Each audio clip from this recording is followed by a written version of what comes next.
Hello. Sorry. Hello, this is your boy Shrimp, and I'm back for more Art with Adventure, which is I was not really expecting for today that I would stream. Well, I didn't manage to stream yesterday also, due to some of my fatigue catching up on me, and today I was not really planning to do it also, but for some reason I felt like, yeah, screw it, just do it, because I really want to continue the art for today. One with the Ina and her stack friends that join her in her stream. So here we are, and we're gonna go continue this.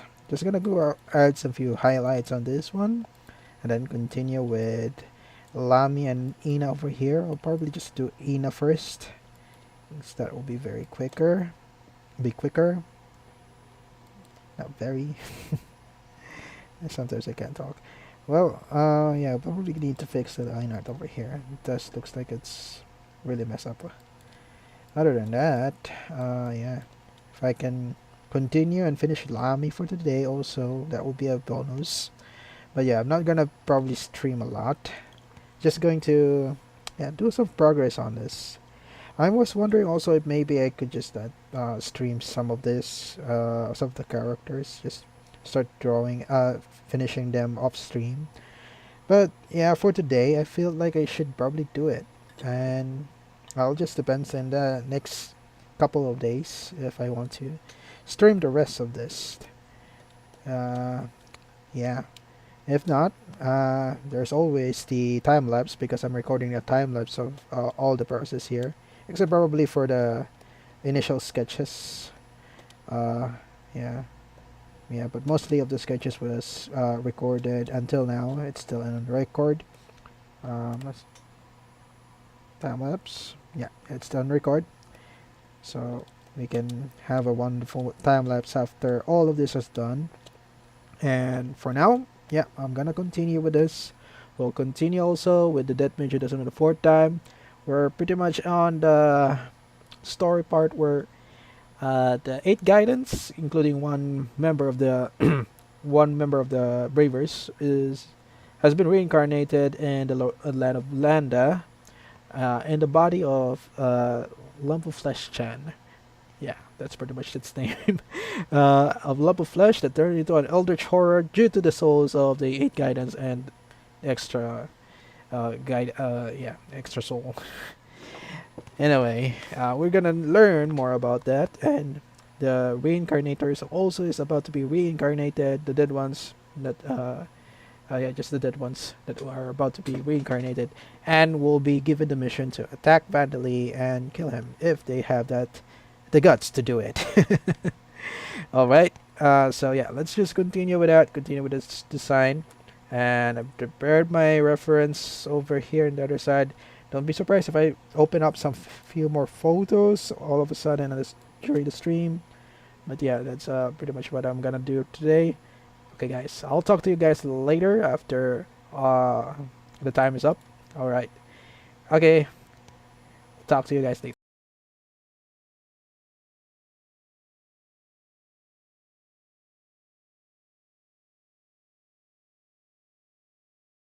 Chapter 123, They're Coming. But Hello, this is your boy Shrimp, and I'm back for prepared my reference. So talk to you guys later.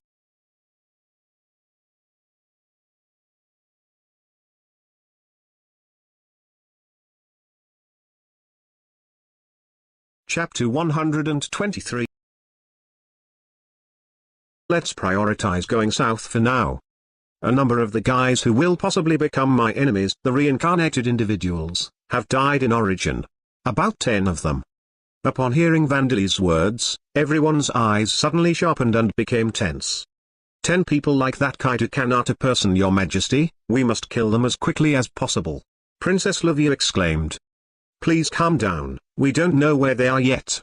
I understand how you feel, but it's impossible to go and search the entire continent, said Eleonora.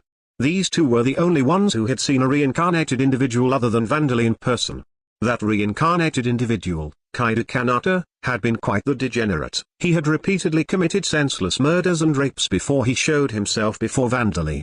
On top of that, he had used extremely dirty methods, such as getting on his knees to try and make Vandali let his guard down. However, in the end, he had been tormented and killed without being able to land a single blow back against Vandali, and he had been extinguished by having his soul broken.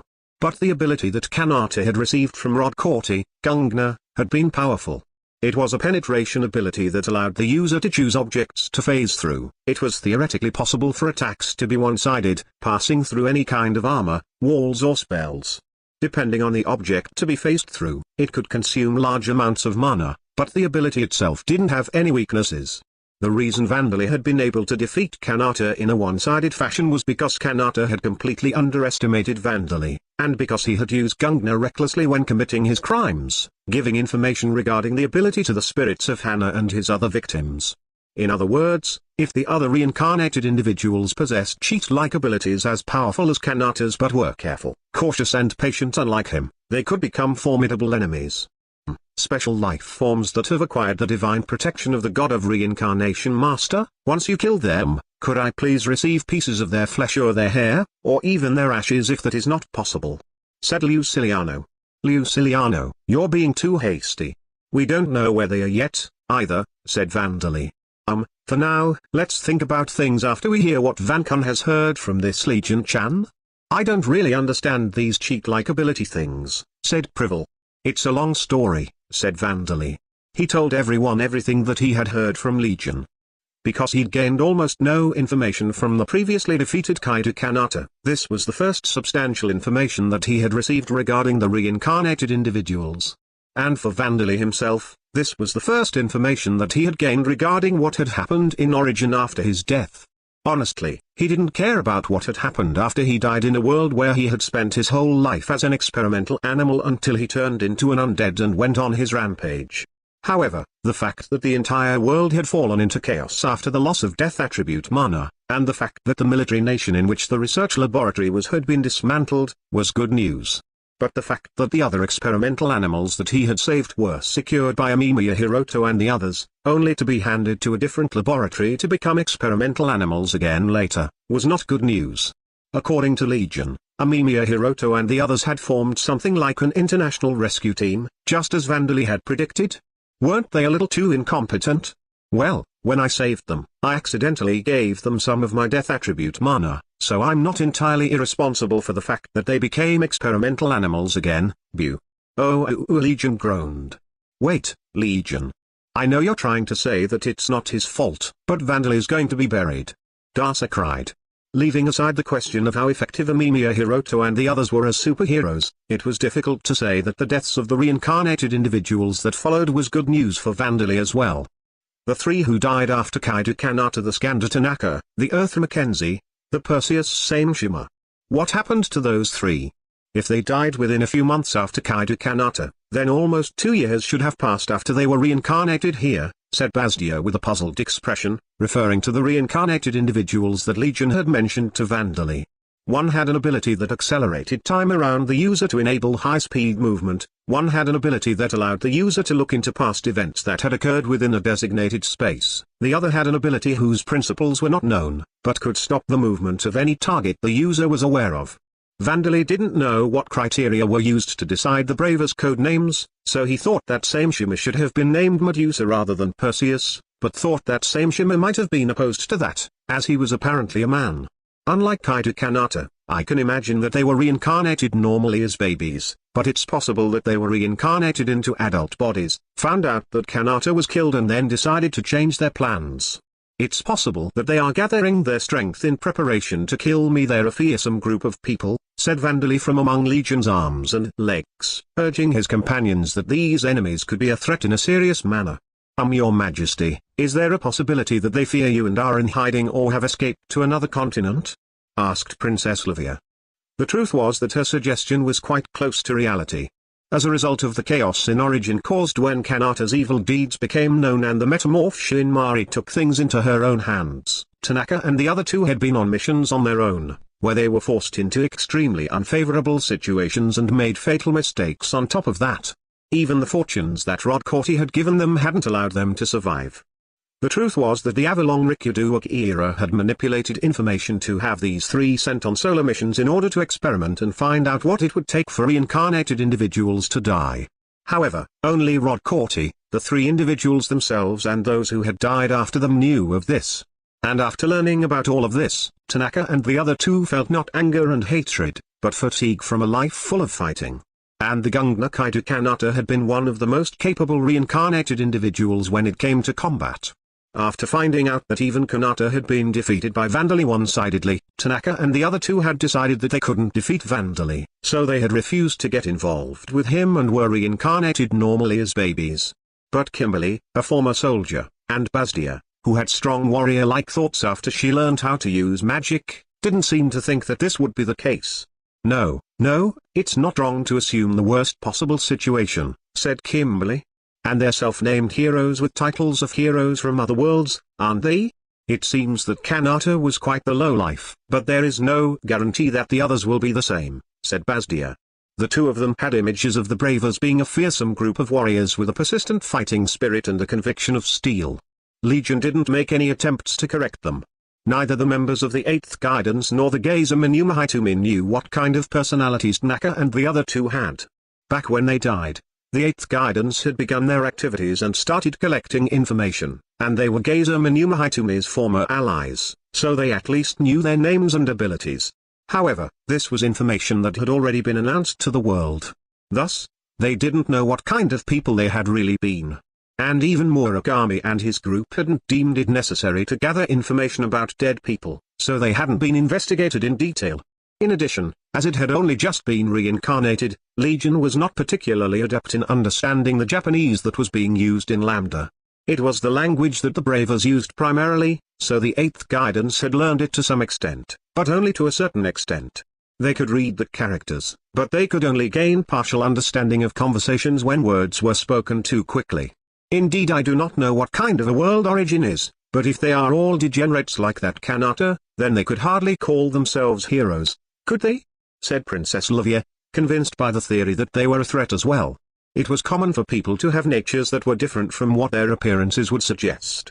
Livia had experienced being tricked and murdered 200 years ago by Duke Hartner, so she knew this all too well. However, it seemed that she thought there wouldn't be too many people as evil as Kanata. In reality, there were some who were not so different from Kanata, like Marionette and Death's Scythe, but since they had been told by Rod Corti just how Kaido Kanata died, there was a chance that they would act cautiously and hide their true natures. So, what kind of people are the reincarnated individuals other than those three? Eleonora asked. It seems that Legion knows a little about their personalities in addition to their names and abilities, said Vandali. Legion allied itself with them, though it was under the assumption that they would be betrayed. Until they started killing each other.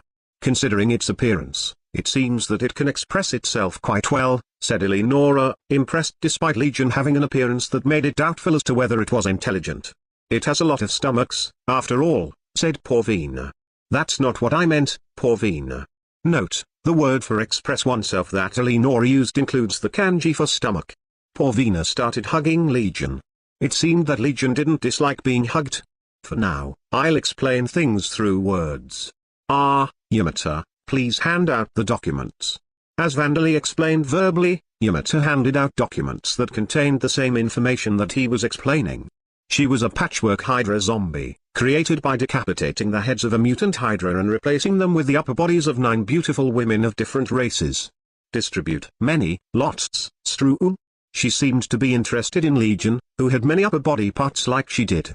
Or you? Legion was simply bewildered by the fact that it was gathering interest.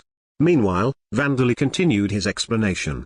The Inspector Shimada is Yumi, who sees through any falsity that she perceives through her 5 senses.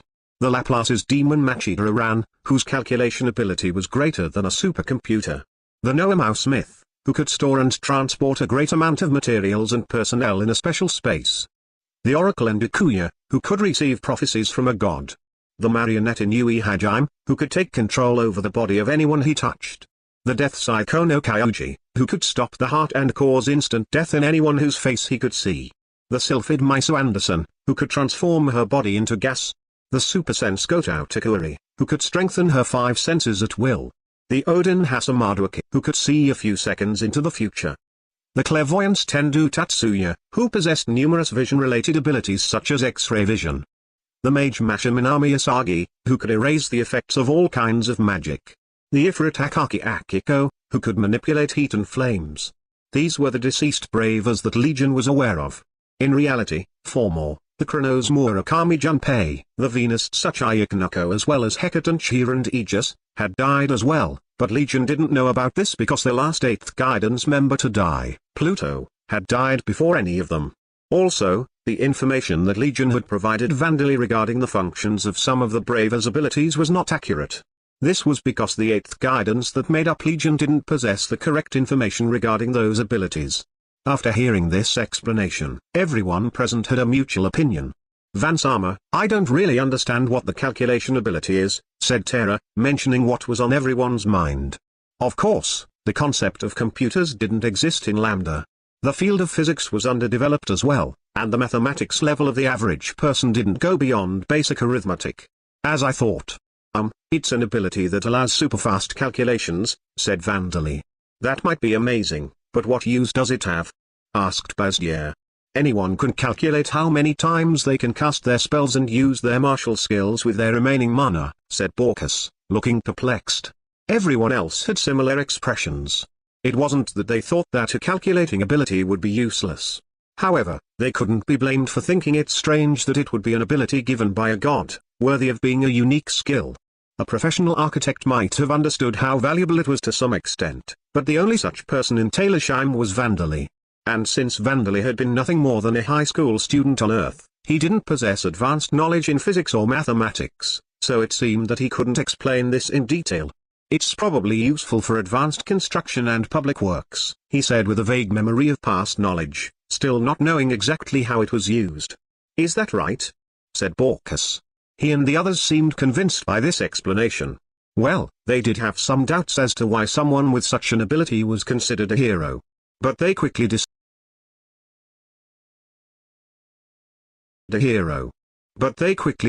that there were some who played roles other than in battle. If the others have only one power each, then it seems like things might work out. As long as we're not taken by surprise, said Eleonora. Yeah, and some of them are clearly inferior versions of Vandali-kun, said Privel. No, my abilities are magic, said Vandali. The fact that you can easily recreate the effects of unique skills using magic is amazing, said Princess Livia. Just like the previously exterminated Gungna Kaita Kanata, if the reincarnated individuals only possessed a single cheat-like ability each, then it seemed like something could be done about them. Especially for Vandali. Even if Deathside's instant kill cheat-like ability stopped his heart, he could simply fight while using out-of-body experience. After that, he would just need to resuscitate his cardiovascular system before any fatal damage was done to his brain. The same applied for Marionette. It was apparently an ability that manipulated others by controlling their neurons, so it wouldn't be a problem with out-of-body experience. And these two abilities would have no effect on Bone Man, Ritu and Saria, who were made of nothing but bones or armor, nor would they be useful against Princess Olivia and the other ghosts. The mage masher that erased magic would be problematic, but against him, Vandali could activate the fragments of the Demon King and kill him through physical means. Of course, he wouldn't mind letting Borkus and Belmont beat him to death, either. In that regard, the Oracle and Clairvoyance would be problematic to find if they devoted themselves to running and hiding, but if they did that, Vandali would just leave them be. But they are likely aware that Dana-sama has erased Kaito Kanata, so would they not cooperate with each other if they were to attempt to take Dana-sama's life once more? Said Belmont. That would immediately increase our problems, said Dasa. It would be immediately problematic if the Bravers formed a team and combined their abilities when fighting Vandali. And they weren't a group of people that were completely reliant on just their cheat-like abilities, either. Rod Corti had granted them increased physical qualities and, more importantly, a talent for magic. Oh Ayug. Seeing everyone's reactions, several of Legion's heads hung downwards in apology. It was probably regretting killing so many reincarnated individuals at once. It wasn't that it was suffering from the pressure of being hugged by poor Vina. From what I heard from Hannah and the others, Kaido Kanata tried to register at an adventurers guild and tried to acquire a job, though he was stopped partway through. Thus, I do not think they can acquire jobs naturally, even after reincarnating in this world. However, he was apparently quite a capable magic user, with numerous other skills as well, said Princess Livia. The bravest had all been first-rate magic users in Origin, and had even received military training. But in Lambda, gunpowder-based firearms didn't exist, nor did Origin's state-of-the-art miniature magical media that could be fit into a glove, so it would likely be difficult for them to display their abilities right away. Using Kaido Kanato as a reference, if they were adventurers, they would be between class and B class. It's amazing that there are 100 of them, but are they really great enough to be called heroes? Asked Eleonora. In Lambda, there was a tough hurdle to make if one wanted to be known as a hero. Even if one became an A-class adventurer capable of cutting down mountains and splitting the sea, they would not be called heroes. One would have to become an S-class adventurer to call themselves a hero. But if their base abilities are between class and B-class, if they acquire jobs and spend time training in Lambda, they'll become A-class within a few years, and S-class within a decade, said Vandali. Lambda had bonuses from the jobs and skills that didn't exist in Origin, as well as monster materials and metals that didn't exist in Origin either. If the reincarnated individuals used those to gather their strength and equip themselves fully, it was possible that they could indeed gain the strength of A-class adventurers. And if the reincarnated individuals cooperated with each other, they would become an extremely dangerous fighting force. Well, it doesn't seem that all of the reincarnated individuals are on good terms with each other, Vandali added. Apparently they betrayed and killed each other back in the other world. Well, considering that, it's still uncertain as to whether they will try to kill me. Even if Rod Corti promised them rewards, it was unlikely that they would form a party to challenge Vandali without facing risks of conflict. Speaking of which, couldn't you predict what they'll do since you know what they're like, Your Majesty? Said Kimberly. What are they like? Asked Orbia. I don't know, said Vandali, shaking his head. I was never close enough to them to know what kind of people they are. And almost 30 years have passed. It wouldn't be strange if they've changed. In fact, it would be more normal if they have. Vandali had been a loner without a single friend, but he at least remembered the names and faces of the classmates and teachers that had stood out. But looking at it another way, he couldn't remember anything other than that. And Legion's information had made it clear that since they had already been reincarnated once, there were some whose names and races had changed. Who in the world were Mackenzie, Miso Anderson and Mouse Smith? If there had been students with those names at his high school, Vandali wouldn't have been able to forget them, no matter how much of a loner he was. It was difficult to imagine that the passengers and workers on the ferry had these names, either. Though Vandali's memories were faint, he had the feeling that everyone on the ferry had been Japanese. And, of course, there was no way that Vandali knew the names and personalities of the ferry workers. Ah. That's right, what will we do if those reincarnated people are reincarnated as babies born here? Said Privel. Everyone was startled by this idea. The gods who knew of the secret of the circle of transmigration systems would be able to assure them that this couldn't happen, but that was a secret of gods. The people and monsters living in Taylorsheim had been guided to Veda's circle of transmigration system by guidance, demon path, and Rod Corti couldn't interfere with them. But nobody knew this. It's fine. Everyone loves Van, Porvina declared, and the tense atmosphere diffused immediately. That's true, said Bazdia. There's no problems there, said Borkus. I suppose you're right, said Eleonora. You did it, Vandali. It's because you behave well, said Darsa. The truth was that this was due to the demon path enticement and the guidance, demon path skills, however. All of Taylorsheim's citizens were currently under the influence of Vandali's demon path enticement skill. If any foreign beings not under the effects of these skills were to appear among the citizens, Vandali would be able to know right away. Behaving well is important, isn't it? Said Vandali. Of course, this was a needless worry as the reincarnated individuals were in a different circle of transmigration system, however. Returning to the original topic, I think Legion knows more about the reincarnated individuals' natures than I do, Vandali said. Legion had considered the Chronos Murakami and the other 9 reincarnated individuals under him as targets for revenge, so it hadn't colluded with him much at all, but they had been on cooperative terms for over a year. It was aware of their personalities to some extent. According to Legion, Marionette is considerably different from Kanato and Death Scythe is a little different, but both are similar to him, said Vandali. I see they are serious enemies of women, said Princess Livia. She was close to Hannah and the other ghosts who had fallen victim to Kaido Kanata. Van Kun, if they are scum bastards like Rick, we have to proactively go and kill them, said Orbia, a victim of a conspiracy involving sham marriages and serial murder. Dana-sama, It seems that they possess dangerous abilities, and as these two ladies say, I believe they should be disposed of immediately, said Belmont, who had been a victim of a gang rape. It seemed that their past traumas were provoking their emotions, causing anger to well forth. Indeed, if we can kill them, we should, said Vandali. The marionette Inui Hajime had apparently spoken to the female members of the 8th Guidance about the sex crimes he had stained his hands with using his cheat-like ability during his time with the Bravers, telling the stories as if they were tales of his own bravery. It had been serious harassment. The death side Kono Kyuji was similar. Since Vandali only knew that Kyuji's ability could cause instant death by stopping the hearts of his targets, he assumed that Kyuji had threatened his victims with death, or perhaps killed them and defiled them afterwards. The truth was that Death Scythe was an ability that could stop any moving objects, like limbs and engines, not just hearts. Kono Kyuji's method had been to use this ability to stop the movements of his victims to commit his crimes. Because of his own behavior, the evilness of his crimes had been exaggerated. He had gotten what he deserved.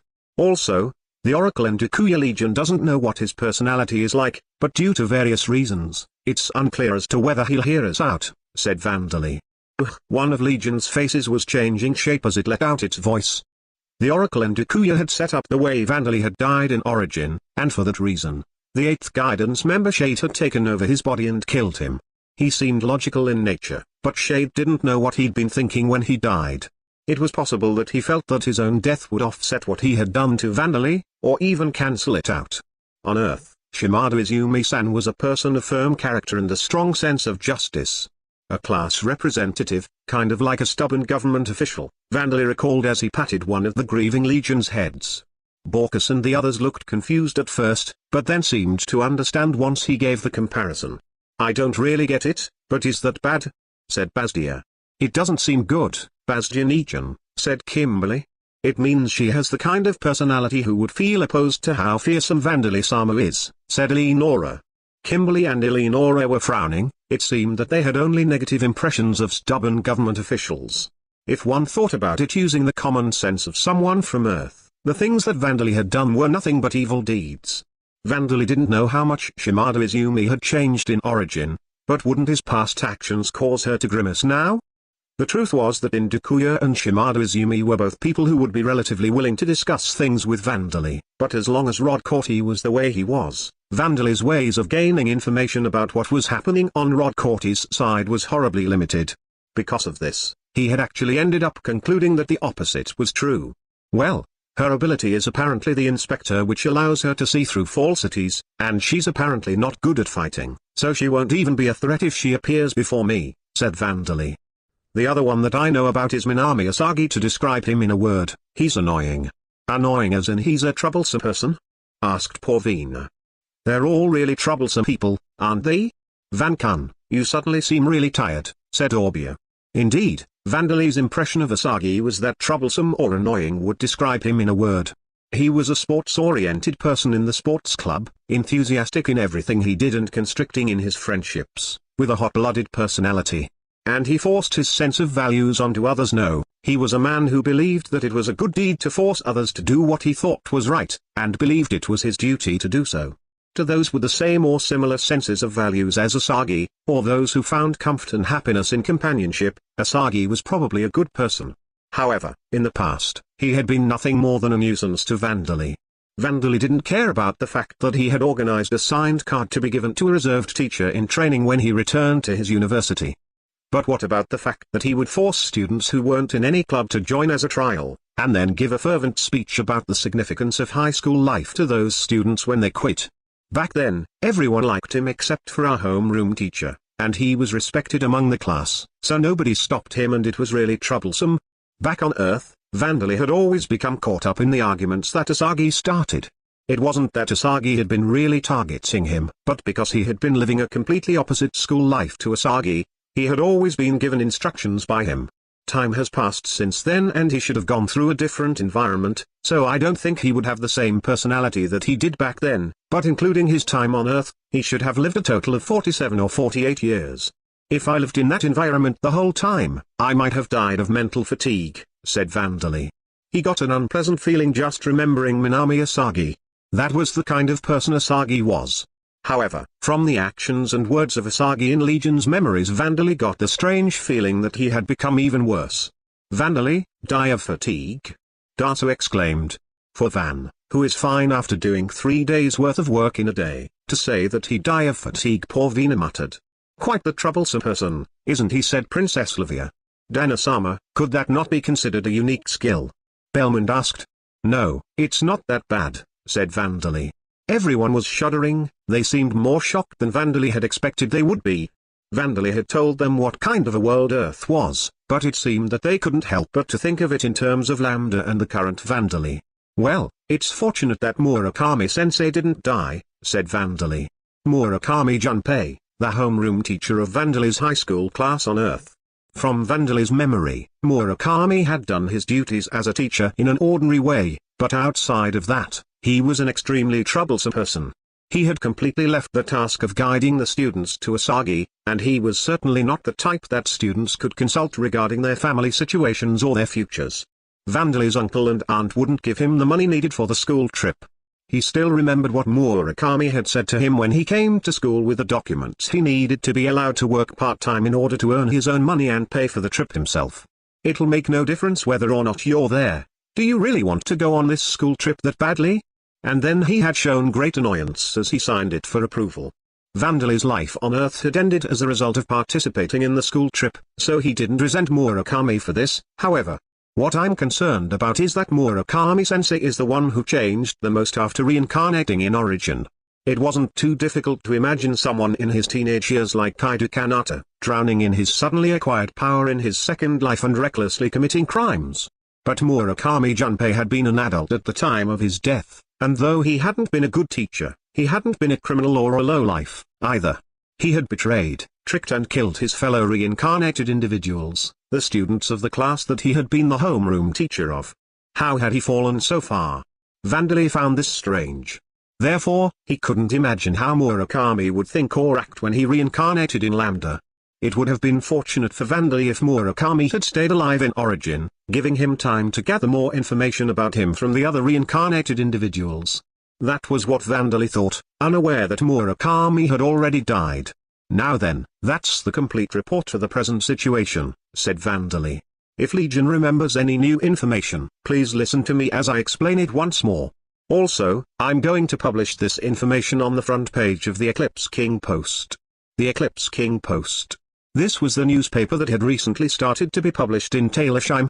It was generally published monthly, and contained news of events in the various regions of Taylorsheim, events being held and information of the outside world delivered by the Sauron Liberation Front that was led by Iris. Incidentally, the editor-in-chief and reporter was Vandali himself. There was an open position for people worried about the unification of the government and the press. That thing has too many kanji, so I don't do well with it. Can you use more hiragana? Said Privel. And your majesty, I accidentally burn it sometimes, so I would like you to make the Eclipse King Post more fire-resistant. Said Princess Livia. Ah, I'd like it to be more water-resistant. Orbu added. Van, add more crossword puzzles? Said Porvina.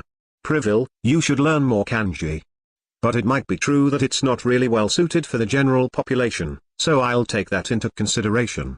Princess Livia and Orbia, please put a little more effort into controlling your flames and water. If you really can't, then I'll consider your suggestions. Porvina, I'm planning to publish a compilation of the crossword puzzles that you like. Please wait a little longer. Ah, incidentally, the second page will be an introduction of Legion, said Vandali. Indeed, if you don't introduce it and someone were to encounter it, they might mistake it for a new species of monster, said Bazdia. Ah. And so, the head of the nation and those close to him determined the newspaper's contents. Nobody had the role of monitoring the authority of Taylorsheim's information source. And then just as Vandali tried to end the morning debriefing session in a peaceful manner, Shazer came to deliver some news. Your Majesty, there has been a report from Bone Man, who has been patrolling the marshlands. It seems that there is something strange occurring at the southern end of the marshes, he said. It is likely that there is something unusual going on in the Noble Orc Empire. I believe we should deal with it immediately. Indeed, it seems better to deal with that than the reincarnated individuals, since we don't know when they'll arrive, Vandali said. Station guards at the southern end of the marshes.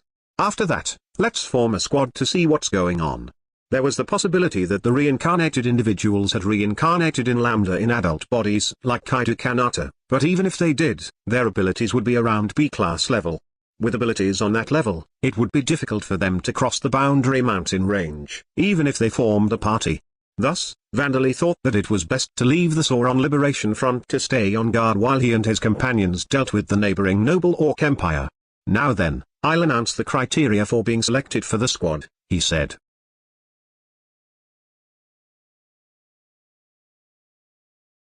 Chapter 124, The Sword King's Determination. The Hound's Glory, the Lips That Form an Arc. Vandali, the king of Talersheim, would participate in dealing with the noble Orc Empire. Normally, not just the heads of states, but anyone with a relatively high position in a nation should avoid standing on the front lines. However, things were different in Vandali's case.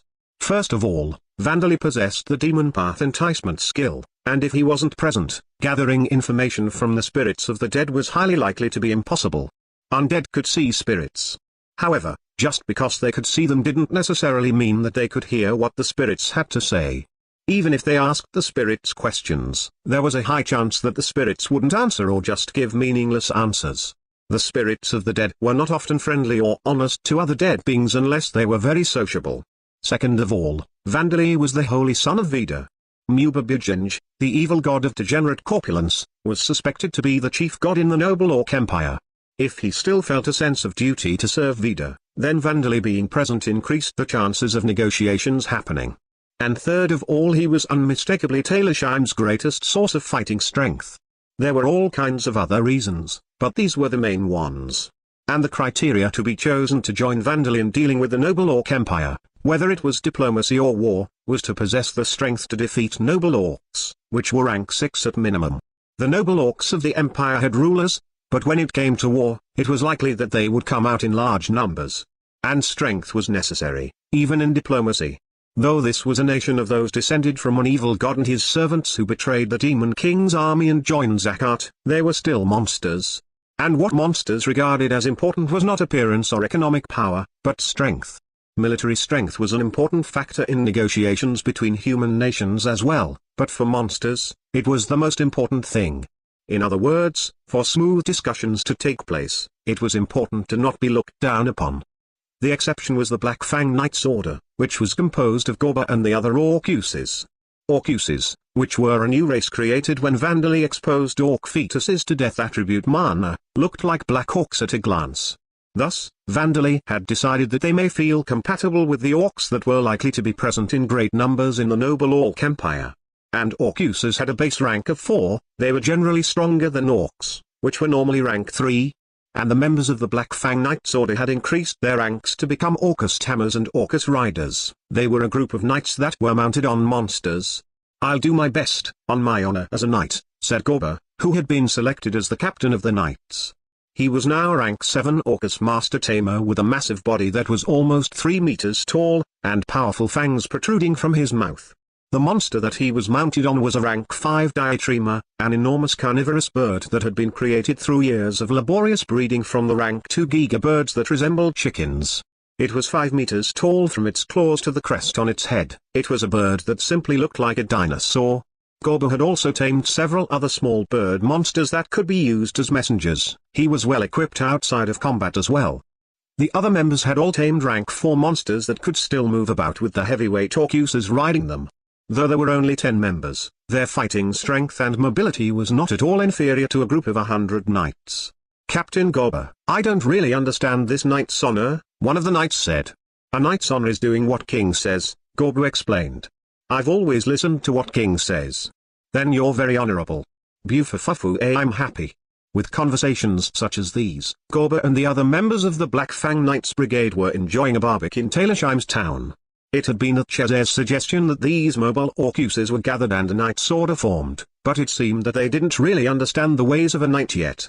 In a shadowy street corner, there was a man watching Gorba and the others enjoying their seafood and roast meat with tear sauce. The enormous, 3-meter-tall, bald man with a shadow cast across his face watched Gorba and the others for a while. However, he didn't reveal himself to them. He turned around silently and left. There was impatience on the half of the face that the man had. The zombified Mikhail, who had been a hero of the Mage Shield Nation until his death 200 years ago, was serving his role as a training dummy in the specialized training grounds today, just as he had done yesterday. Mikhail had started becoming accustomed to this role of simply fighting, instructing his opponents in order to be able to defeat him and destroy his body. As an undead, his sense of pain was different from when he was alive, but it was also because when he watched those who came to him for training become more skilled and reach new heights, he felt happiness that was not just to console himself, but true happiness from the bottom of his heart. He felt a sense of fulfillment at having served his role and being useful. I do not really intend to complain that you have come here again, but, Mikhail, who was forbidden from speaking any words other than the predecided words that he said to all challengers, faced his opponent that was looking at him with a somewhat complicated mixture of emotions in his gaze, the Sword King Borkus. Borkus awkwardly tapped his bald head with his finger. No, well, I mean when you get as strong as me, there aren't any really good opponents. I do understand that. Borkus was a rank 10 zombie hero, who had been an A-class adventurer while he was alive. In addition to that, his attribute values were enhanced by guidance, demon path, and he had awakened to the superior skill, Sword King technique. It was nearly impossible for him to find a good opponent. The only ones that put up any resistance are the bosses of B-class dungeons, but even those aren't enough, and once I defeat them, they don't appear again for a while, Borkus continued, mumbling his words for some reason. Despite that, the kid said this morning that next week, he's going to choose those he's taking to the Noble Orc Empire. Is this supposed to be an explanation for me, since I am always confined to this place? In that case, is it alright for me to speak? This is a matter of national importance, after all, Mikhail thought to himself as he continued standing there.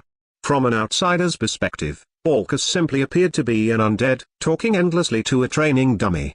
I'm rank 10, I won't say that I'm the strongest if you count out the kid, but I'm among the top 3. So, it's not that I'm anxious that I'll be left behind apparently. Bellman Joujin isn't participating this time, Borkus said, raising the obsidian training sword that he was holding. But you know, I'm doing this just in case. In the end, you are anxious, aren't you? And the last time you came here, did you not say that you would only strike me down once? Shut up. You bastard, you're saying it all with your eyes. If you're going to complain, do it with words. Borkus shouted. The training will begin, Mikhail said. Are you making a fool of me? I cannot speak of my own will well, at least become strong in my stead, and become of use to that person. I will have no complaints if you do that, Mikhail thought as he attacked Borkus with his blunt training spear. Incidentally, Borkus appeared before Mikhail every day for the next week to repeat this training. It was time to remain in obscurity for a while. Compared to the length of her life so far, a mere 3 years was supposed to be nothing more than an instant. However, she had been impatiently waiting for this time to come. A new life given to her by a new master. She would never forget the words spoken to her when she was given a body for a second time. You are mine. What sweet words. I have been stolen by this person from my previous master. My body, my heart and even my soul. However, what had awaited her was endless days of cold treatment. After she had spat out all of the information that she had seen and heard while serving her previous master, she had been placed under the command of a little girl who was far younger and weaker than her. And that little girl had never possessed subordinates before. There was no proper work for her to do. The only thing she had been given was the position of chief of torture. She was proficient when it came to torture, so this should have been a perfect job for her. But what need is there for torture here in Talersheim? Her master was Vandali. As long as he was present, there was no need for torture. Any prisoner of war would spill everything once he secreted truth serum from his tongue into their ears or their eyes. Even if the truth serum was ineffective for whatever reason, he could simply kill them. Prisoners of war turned into spirits would gladly betray their former masters and companions for Vandali's sake. Just like she had. Thus, prisoners of war were never brought to Talersheim, nor was she ever called for to torture prisoners of war. Torture wasn't necessary as a punishment, either. The rate of crime in Talersheim was so low that she found it impossible to believe. There were some crimes that occurred due to carelessness and accidents, but there were none who broke the rules out of ill intent. Other than the fact that the citizens had been charmed by Vandali, there was also no need to turn to crime. The nation was developing, and everyone could become wealthy without needing to resort to theft, fraud or robbery. And even if they did want to commit crimes, everyone knew that there were surveillance skeletons stationed in the city. And Vandali, the ruler himself, often roamed the city. If anyone committed a serious crime and lost their place in Talersheim, they wouldn't be able to survive. Since the city was surrounded by the boundary mountain range, ways of reaching the outside world were limited. Committing crimes under these circumstances would be plain foolishness. Impulsive fights and drunken brawls were the worst of it. Thus, the few criminals were given a verbal warning, and then were made to pay a small amount of money in compensation and perform some community service for a short period of time. Even the punishment of 100 lashes hadn't been carried out. Thus, her daily work was to clean the empty dungeon with her companions and write nothing unusual into a logbook. But I haven't become useless. She had used her excess time to the best of her ability. She had retrained herself in dungeons and the surrounding devil's nests to reacquire the power she had possessed in life, and successfully increased her rank. She had analyzed Vandali's roaming patterns around the city and casually tried to show off to him that she was working hard, and that she had undergone a change of heart, building favorable relationships with the other citizens. Even when a child ran into her while holding a frozen dessert, ruining her clothes, and then called her Oba-chan, she had smiled and forgiven the child. She picked up lost items and returned them to their owners, and she even cleaned up trash and removed weeds of her own initiative. These were deeds that would have been unthinkable for her, someone who had previously held an important position in the underworld while she was alive. She had instructed her companions to do the same, and even ordered a group of men with particularly exceptional bodies to casually show their bodies off to Vandali while he was bathing in the public bathhouse. And then the turning point had come last year. Her companions, those similar to her, drastically grew in number. Thanks to that foolish Kabuman, we've grown in number. Enough for us to be useful as a fighting force, not just in quality, but in numbers as well. And her steady efforts had been recognized, and today, the day had arrived. Now then, I will confer the knighthood. Isla, step forward. Yes, your majesty. Isla, Turnisha's hound, former servant of the pure-breed vampire Turnisha, who had used General Morvid and joined the expedition force with the Mage Shield Nation's army at its center 3 years ago, plotting to kill Vandali and the traitor Eleonora. She was now a vampire zombie. Resisting the urge to skip out of happiness, she stepped forward in front of Vandali and kneeled. Vandali took the ceremonial sword he had made for knighting purposes from Cheshire. I always think this every time, but isn't such a ceremony rather unnecessary? Vandali said secretly to Cheshire, extending his spirit form to connect with him. What are you saying, your majesty? The ceremony is important. Even if the actions themselves have no meaning, it is important to perform them and show them off. I see. The ceremony is important. Vandali remembered that in Lambda, ceremonies and rituals had practical purposes even outside of showing power and bestowing honor on the recipient. In fact, in order to acquire the equestrian and knight jobs, one needed to reach level 100 in the apprentice knight job and then be knighted. In other words, receiving a knighthood fulfilled the conditions for acquiring the job, so the ceremony had a practical use. Isla was a vampire zombie, so she couldn't acquire jobs. However, there was the possibility that her rank would increase and her race title would change to Vampire Zombie Knight in the future, so it wasn't completely meaningless. Isla, as the Eclipse King, I bestow upon you the position of Knight, Vandali declared as he touched Isla's shoulders with the body of the blade. A pleasant numbness spread throughout Isla's entire body, and she shivered slightly. Yes, your majesty. I am fortunate and most grateful, she said. At the same time, I remove you from Eleonora's command and appoint you as the captain of the newly formed Dark Knight Knights Order, Vandali continued. Oh. This was the new post that Vandali was giving her. The Dark Knight Knights Order was an advanced fighting force of vampire zombies. As all of them had been noble-born vampires in the past, they could fly at will and possessed the strength to tear steel with their bare hands. And since they had become zombies, they had conquered their weaknesses of sunlight and silver. Isla's former superior, Eleonora, had thought to have the vampire zombies acquire the sunlight resistance skill, but there had been no need.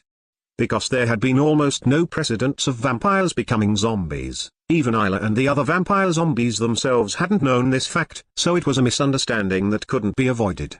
Unfortunately, there were many who couldn't use magic as well as they had been able to while alive, but they were more than enough compared to ordinary knights' orders with human knights. Now, Isla was the leader of this knight's order and she would have tasks that made use of her abilities and skills. Isla was wearing a delicate armor that closely matched the curves of her body. It wasn't for ceremonial purposes, it had been created by the blacksmith Datara, and Vandali had used alchemy to imbue numerous death attribute spells into it, turning it into a magic item. The same applied for the sword hanging at her waist. She was bathing in glory right now. However, there were still two things missing. "Your Majesty, I am thinking of receiving the promised item," she said. "Eh? Here?" Vandali and Isla were the only ones speaking, but Cesare was present, and the eyes of Eleonora, the zombie vampires of the Dark Knight's Order and many others were watching. Vandali was hesitant to hand it to her in front of all of these people. "Then are you saying that you will hand it to me personally when we are alone?" Isla exclaimed, her lightless eyes opening wide. "Ah, I'll hand it to you here." Apparently, it was better for people to be watching. "In addition to your promotion to Captain of the Knights, I praise your loyalty and diligent self-improvement, and reward you with this chock." "Your Majesty, it's a collar," Isla corrected him. "Collar, and grant you the title of the Eclipse King's Hound." Vandali attached a collar to Isla's neck, hiding the seams where her head had been reattached to her body after she died by decapitation. "It is an honor, Your Majesty," Isla exclaimed. The collar and the title of Hound. These had been the two things that Isla requested when Vandali asked her, "Is there anything you would like to celebrate your promotion?" The title was something that Vandali couldn't grant her until he declared it to the whole of Taylorsheim, but if he put it in the Eclipse King post, wouldn't she acquire the title within a few days? "If it doesn't work, I'll go to Fidig and Merivale and report it to them," Vandali thought. Isla ran her fingers lovingly across the collar. Seeing her looking so happy, Vandali vividly imagined a tail protruding from her waist, wagging furiously from side to side. "Even I haven't received one," Eleonora whispered in frustration, glaring at Isla with fierce jealousy. Her dangerous size would have been enough to make even a seasoned war veteran tremble like a puppy. "Pfft!" Isla gave a proud snort towards her former superior, Eleonora. She even tilted her head upwards to show the collar off. Vandali felt like he could practically hear the sparks of tension flying between them. However, it seemed that even Eleonora didn't dare shout abuse at Isla at a knighting ceremony. And it's true that there is nothing about her for me to speak ill of. Eleonora didn't think of Isla as having done anything unfair to gain Vandali's favor. She'd simply done what was needed for success. In fact, Vandali valued Isla despite being aware of her various tricks. She was capable of such tricks and flattery, which meant that she could use her head and get along with the humans, black goblins and the rest of Taylorsheim's citizens, so he thought that there weren't any problems with her. Eleonora couldn't mention that Isla had once been an enemy. She herself had once been an assassin sent to Taylorsheim to kill Vandali. Eleonora looked at Isla once more, grinding her teeth in anger. "Before, I would have been able to call her an old woman, but now, it would only sound like the barks of a defeated dog." Isla was resplendent enough to make Eleonora acknowledge this.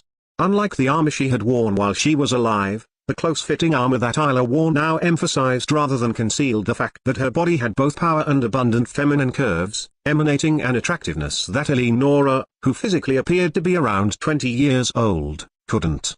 And yet, her skin was smooth and springy, not wrinkled. It was because Vandali hadn't held back in treating her from when he turned her into a zombie, but Isla had lived around 30,000 years, and her external appearance should have been that of a woman in her mid-30s. Now that she had become a zombie, she had clearly become younger than she had been when she was alive. "I would like to become Vandali-sama's dog if I could, but I don't want to become a losing dog. Vandali-sama, I have training to do, so I shall excuse myself," Eleonora declared as she turned around, not even concealing her feelings. "See you later," Vandali said towards her back. "I know it is strange for me to ask, but is it really all right?" Isla asked. "It'll be fine. Eleonora is more of a hard worker than me, when I was on Earth. More of a hard worker than you, Your Majesty. Won't that little girl die from fatigue? More importantly, I have a mission for the Dark Knight's Order right away. Isla, I would like you and the rest to rendezvous with Bone Man at the southern end of the marshlands and patrol the area. Please leave it to me, Your Majesty." Isla got down on both knees this time and brought her face close to the sandals on Vandali's feet. "Ah, please do it on my hand," said Vandali. "How can this be? You will not accept my vow of obedience and servitude?" Isla exclaimed. "Isla don't to be bestowed, so I would like you to perform it on the hand to show loyalty, not obedience and servitude," said Cesare. In the end, Isla's cold but soft lips were placed on Vandali's fingers, and then he sent the Dark Knight's Order out on their mission. "Incidentally, Your Majesty, I was also killed by having my throat torn, so I was thinking of wrapping something around my neck." Kurt makes a pained expression as he looks at me from time to time, you see, Cesare said. Cesare, I think that if I gave you a collar, Kurt would be even more pained. He would look at you with pity, said Vandali, suddenly getting a bad feeling. The bad feeling that receiving a collar from him would become a popular trend among a certain group of individuals. The sun's scorching light burned his body like a curse. His lips, which were painted with his favorite rouge lipstick, smiled. More burn me more, that's right, deeper, burn me deeper. Miles Rouge, whose entire body was emitting white smoke, gave a heroic smile even as he experienced intense pain, and his survival instincts were warning him of danger. He was a noble-born vampire formerly under the command of the pure-breed vampire Gubberman, and he possessed the unique skill known as warning. It was a skill that produced an alarm bell that only he could hear when he sensed danger. However, Miles did not hear alarm bells right now. He could only hear his own footsteps as he approached new heights. However, the one thing he couldn't endure was how dry his throat was. He extended his burnt, blistered hand outwards to bring a mug to his mouth. He filled his throat with a thick, blood-colored liquid, the blood potion that had been created with Vandali's blood, with the Demon King's blood activated as a base, with the Demon King's horns and Demon King's carapace added to it in powdered form, along with various medicinal herbs and magic stones. The moment he did, the pain receded from all over his body, and his burns began to heal. However, as he was a vampire, Miles's body would continue to burn as long as he stood in the sun's light, or at least, it was supposed to. As Miles looked up at the sky and gave a particularly large shout, the white smoke rising from his body stopped. His burns began to heal rapidly. And then, Miles was standing in the sunlight, not a single wound on the skin covering his spectacular, muscular body. A wide smile appeared on his face that was already wild-looking to begin with. Wonderful, what a pleasant feeling of victory. My entire body is filled with strength. I feel like I've become an all-powerful, unrivaled being. This excitement is far greater than what I felt when I went from being a human to a noble-born vampire. Right now, at this moment, I, Miles Rouge, am certain that I am worthy of being known as a true vampire. Miles stood there with his crimson eyes blazing, wearing only the single pair of boomerang underwear that had recently started being sold. Belmont called out to him. It seems that you have finished. Miles, this is a celebratory present from Dana-sama. She gestured towards a silver tray with a silver pendant on it. It was a magic item with death attribute mana imbued in it, but silver was another weakness of vampires alongside sunlight. Of course, silver-inflicted wounds caused pain, but even touching the skin would cause burning and blistering. Giving a vampire a silver accessory was like declaring hostility. Oh my, that makes me happy. Miles took the silver pendant and put it around his neck without hesitation. But the silver necklace around Miles's thick neck, resting against his heavy chest, didn't burn him. What do you think of my silver camouflaging accessory, Anisama? Miles asked. It looks very good on you, said Belmont. But could I ask that you stop referring to me as Anisama? Oh my, why is that? We are both abyssal vampires, are we not? Miles, who had repeatedly endured his body being burned while drinking blood potion to heal, had become an abyssal vampire. He had already confirmed this through his status, and though his appearance hadn't changed, his biology had clearly changed from when he had been a noble-born vampire. How wonderful, there have been no changes to my rank or level, but my attribute values have increased, and I have overcome my weaknesses to sunlight and silver. We have erased two of the main reasons us vampires could not replace humans on the front stage of the world. If us abyssal vampires increase in number, the power balance between humans and vampires could be reversed, Miles said excitedly. Blood potion takes a considerable amount of time and effort to produce. More importantly, more than half of the base ingredients come from Dana-sama himself, Belmont reminded him in a calm tone. It is not an item whose production can be increased so easily. The blood potion that was necessary for vampires to become abyssal vampires was currently being made by several of Talersheim's resident alchemists, including Vandali himself and Zadyrus. Vandali, who had over 1 billion mana, could activate the Demon King's fragments as much as was needed to produce the ingredients. However, it seemed that this was not enough to enable mass production on the scale of something like Earth's soft drinks. Considering that it was a potion that could not only heal broken bones but rejoin severed limbs, the current production rate was already beyond what could be reasonably expected. If Vandali increased blood potion production to its maximum possible rate and distributed it cheaply to every nation, the world's alchemists would likely lose a great portion of their income. Miles was well aware of the manufacturing process and ingredients required to produce blood potion, so he quickly withdrew his words. "I know," he said. "I'm talking about the future. The future. And it's not easy to become an abyssal vampire, is it? I experienced firsthand that drinking blood potion isn't enough on its own. In order to become an abyssal vampire, one needed to drink blood potion and make it exhibit its effects. In other words, the blood potion needed to heal wounds. However, vampires were a race with the rapid regeneration skill. Wounds like cuts would heal within seconds. Drinking blood potion while undergoing drastic surgery like Bellman's, where she had all of her skin and the underlying components replaced or continuing to be damaged by sunlight or silver so that the rapid regeneration skill would not take effect, were the effective methods. It was also possible to suddenly undergo the transformation if one regularly drank Vandali's blood like Eleonora did. However, with this method, a large amount of time, blood and blood potion was necessary. Though it's strange for me to say this after I insisted on doing it, it's quite the torture," Miles continued. "It's fine for a tough guy like me who's resistant to pain, but normal vampires would lose consciousness partway through. My surgery was also something that normal vampires would not be able to endure," said Belmont. These two, who were resistant to pain, or so they thought, shook their heads at the thought of the predicament of other vampires. "Come to think of it, what about that girl? Is she leveling?" asked Miles. "Yes. She is a little disappointed with the fact that her sunlight resistance skill is only useful as sunscreen, and she is now aiming to become rank 10, said Belmont. "She's working hard, isn't she? Maybe it's a difference in youth." "Ah, how delicious," Miles said as he licked the last few drops of blood potion left in his mug. "Now then, I shall go to the bathhouse to let out some sweat," he said, picking up his change of clothing. "I'm going to the Sauron Duchy with Vandali-sama tomorrow and meeting with Iris-chan and the others." After all, it had been decided that Miles would not be going to the Noble Orc Empire. He would be joining the Sauron Liberation Front to make preparations against the reincarnated individuals. He had been speeding up his transformation into an abyssal vampire so that the fact that he was a vampire wouldn't be revealed to Iris's supporters and her enemies, the Amid Empire's army.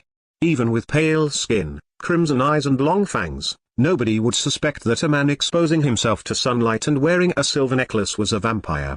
Of course, he had transformed to provide more data on abyssal vampires as well as to disguise himself, but that was a bonus. "I will be transported inside Vandali-sama, so I must purify my body." One of the other characteristics of abyssal vampires was that they could be equipped by Vandali's insect binding technique and plant binding technique skills, and they would not experience any discomfort during this. Thus, the plan was for Vandali to transport him by teleportation using the labyrinth construction skill. "I do believe that you should put on some clothing before thinking about purifying your body," Belmont said. It seemed that her words didn't reach Miles, who left holding only a single pair of boomerang underwear to change into. Name, Isla, rank, 9, age, approximately 30,000 years old. Title, The Eclipse King's Hound. Race, Vampire Viscount Zombie. Broken, level, 85. Passive skills, Dark Vision. Status Effect Resistance, level 10. Superhuman Strength, level 9. Rapid Regeneration, level 5. Mental Corruption, level 7. Slaughter Healing, level 7. Intuition, level 5. Strengthened Attribute Values, Loyalty, Vandali, level 6. Active Skills, Bloodwork, level 1. Water Attribute Magic, level 5. Fire Attribute Magic, level 5. No Attribute Magic, level 1. Mana Control, level 5. Swordsmanship, level 10. Armor Technique, level 9. Surpass Limits, level 8. High Speed Flight, level 5. Pursuit, level 8. Torture, level 5. Commanding, level 3. Housework, level 2. Unique Skills, Transformation, level 7. Turnisha's Hound, Isla, who has now become a zombie. She was originally rank 10, but her rank decreased all the way to 5 when she became a zombie. After that, she regained her power back to rank 9 through training in dungeons. However, she still cannot display her original abilities. Incidentally, Vandali and Luciliano noted that the broken in her race title means undeads that are weaker than when they were alive. After this, broken began appearing in the statuses of all undead that match this description. In addition, she has already acquired the title that Vandali thought would take more time for her to obtain. This is because Vandali himself acknowledges her by this title, and because he has increased influence over those under the effects of guidance, demon path. She should be weaker than when she was alive, but her blood-sucking skill has transformed into the bloodwork skill, and her status effect resistance, mental corruption and surpass limits skills have increased. She is growing stronger in a different direction from when she was alive. Also, she has acquired the commanding and housework skills. The design of her equipment is a little seductive, but this is because Vandali had used his personal image of what an evil female boss should look like. The reason for this was because it seemed like it would fit. Title explanation: The Eclipse King's Hound receives favorable bonuses when tracking or searching for those that have been deemed as prey or enemies by the title possessor's master, the Eclipse King. In addition, the title possessor gains positive bonuses to all attribute values, attack and defense when fighting under the Eclipse King's command. Chapter 125, The Eyes of Heaven That Look This Way. And a great scythe is raised. She didn't want to let it out. She used reason as a weapon to firmly resist her instinctive urge. Letting it out was, in itself, a very natural thing. It wasn't something to be embarrassed over. In fact, it was one of the essential processes in development, and reaching that stage was something to be happy about. In fact, her companions and Kuhais like Pete and Pain, the ones taking care of her, and even Vandali were happy and congratulated her when told that she would soon let it out. However, the timing was terrible. Once she let it out, she wouldn't be able to move for a while, at least for a few months. It was difficult to say that she was able to move now, but she would become completely immobile. That was why she didn't want to proceed through this stage until the matter of the reincarnated individuals, which was apparently a large problem, and the matter of the noble orc empire, were settled. Pidgey Quinn, who was several times the size of a regular larva, let out a frustrated cry inside her chamber in the cemetery bee nest. There. Unlike the business with the noble orcs, the reincarnated individuals will take at least a decade, depending on how they act, multiple decades, to deal with. I'm sure you'll make it in time, Vandali said as he used his extended tongue to lick Quinn, stimulating her growth. Indeed, Quinn was about to finally become a pupa. Bees didn't form cocoons, but they closed their chambers with lids made of string-like fibers, with the soon-to-be pupa inside. It was no different for the monster bees that were cemetery bees. And it seemed that the same applied to Quinn, the cemetery bee queen who had undergone a pseudo-reincarnation into an egg filled with death attribute mana. Pidgey. You're worried about the time during which you're a pupa. It does seem like it will take longer than ordinary bees, said Vandali. Normal cemetery bees took about a month to emerge with wings. Even the pupa that would become the queen bee would apparently take half a year. However, Quinn, who had undergone a pseudo-reincarnation, was already a member of a different race that was not the cemetery bees. Her biology was similar, but that didn't mean everything was the same. It was possible that she would stay in pupa form for over a year. But that doesn't mean I can keep you equipped with insect binding technique as a pupa. Pidgey. The inside of a pupa was completely liquid other than the nerve cells. Thus, excessive movement would cause the pupa to die. The pupa would be isolated from any vibrations from the outside world while equipped inside Vandali's body, but there was the possibility that it would slip outside of Vandali's body. Knowing this, Quinn reluctantly backed down. And then, seemingly having made up her mind, she began producing thread from her mouth. Pidgey, I'll come and visit you every day when I can, Vandali said reassuringly as he looked at Quinn's beautiful eyes. Vandali's image reflected off Quinn's beautiful compound eyes until the lid made of her thread blocked him from her vision. Once the lid completely covered Quinn, Vandali suddenly looked to the side. Buzz. Cemetery bees used their jaws to chew up what appeared to be enormous caterpillars, rolling the minced meat into spheres. It seemed that this was the replacement for the tea cakes that Vandali had been feeding her. Fire shouldn't be used here, should it? It seemed that the cemetery bees knew better than to feed Quinn meatballs made of the meat from the reborn Sauron Duchy army. It might simply have been because all of that meat had already been eaten, however. The night before the journey to the Sauron Duchy, Vandali had Zadaris, Terra, Daitara, Liusiliano and the Lich Nuaza, the leader of the Church of Vida, gather in his workshop.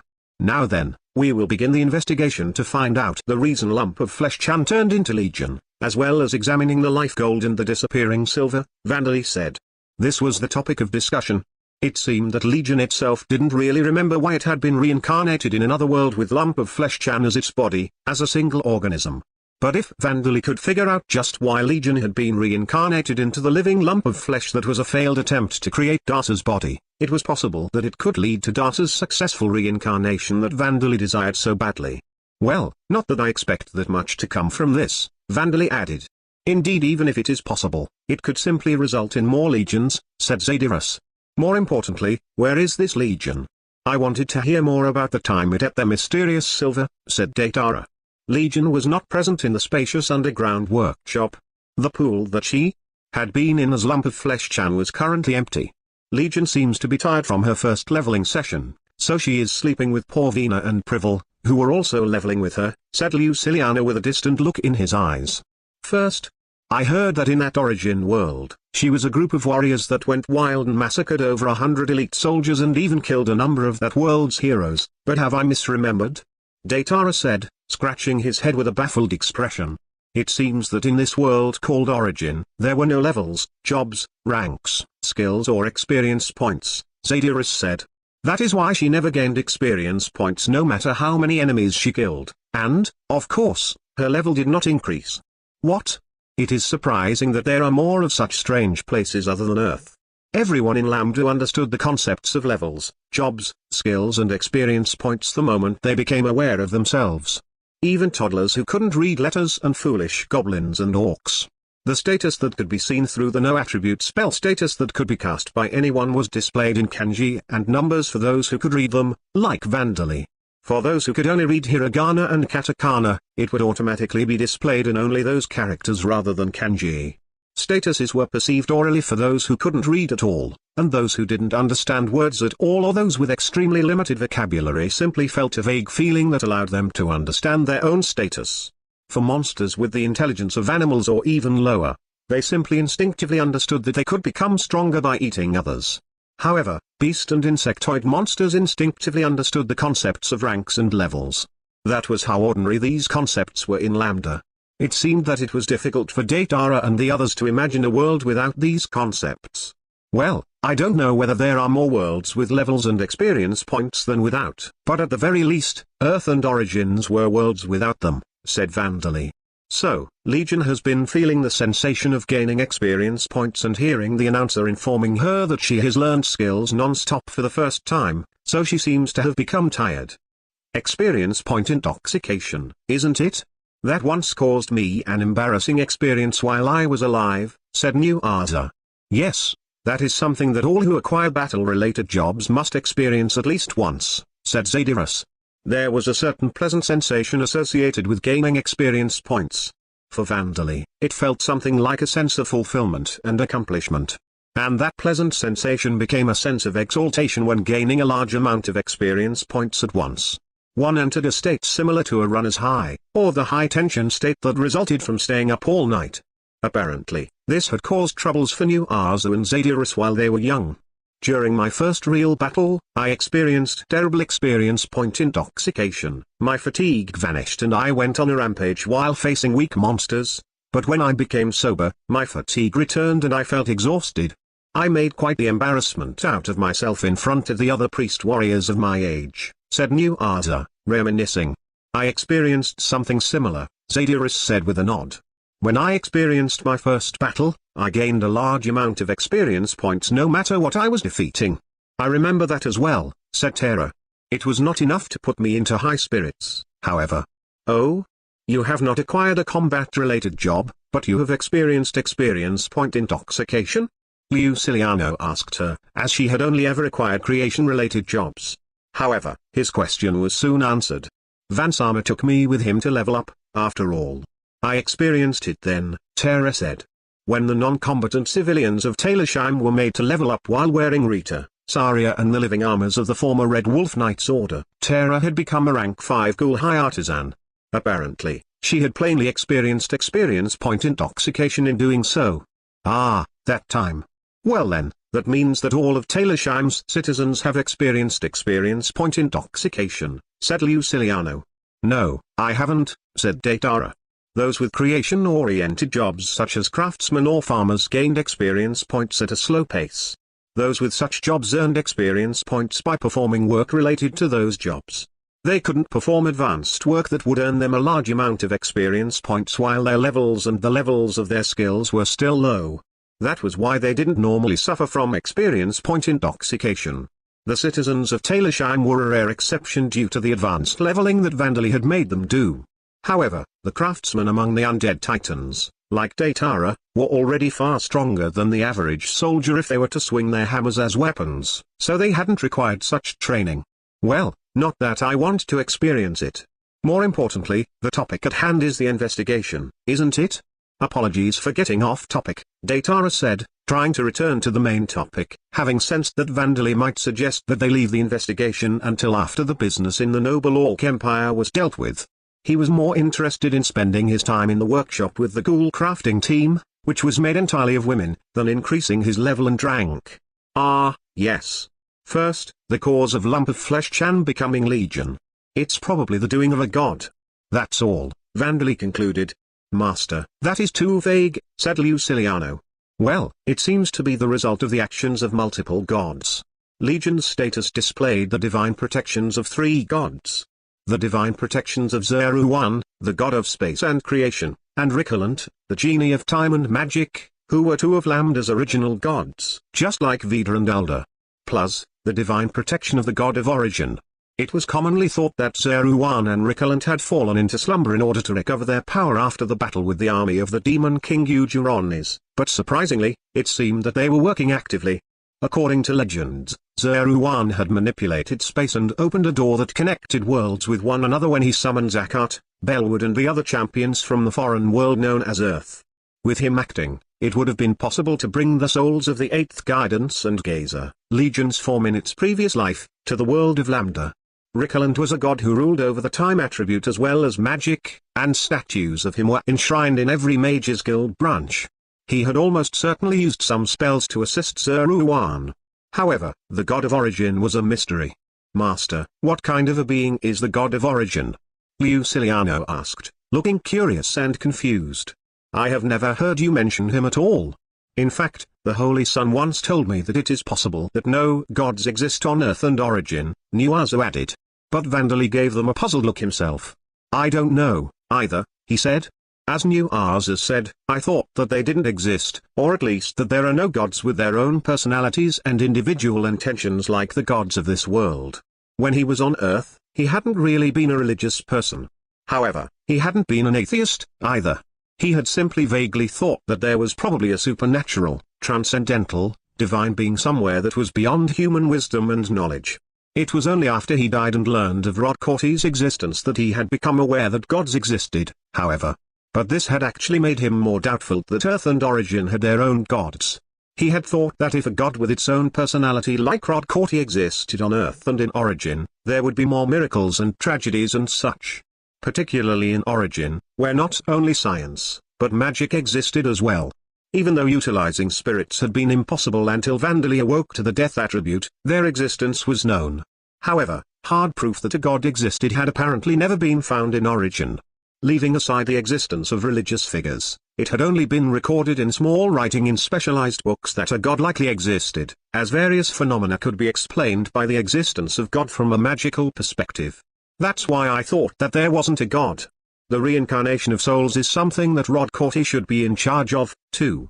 But this has made it clear that a god does exist in Origin, Vandali said. It was a great discovery if it could be shared worldwide. There was no way to share it with the people of Origin, however. And it seems that it is interested in you as well. Boy, said Zadirus. I'm thankful for that, said Vandali.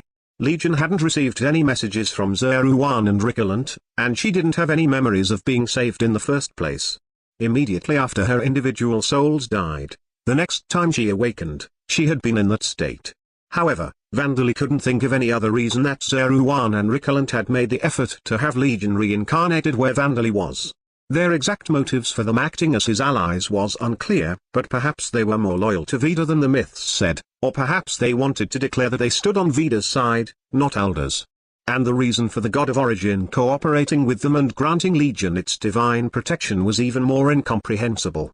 After all, Vandali had no knowledge on what kind of being it was. He had the feeling that if by some miracle it had taken a liking to him, it was fine whether that was due to something that had happened while he was alive in Origin, or perhaps after he became an undead. After considering things up to this point, Vandali shook his head.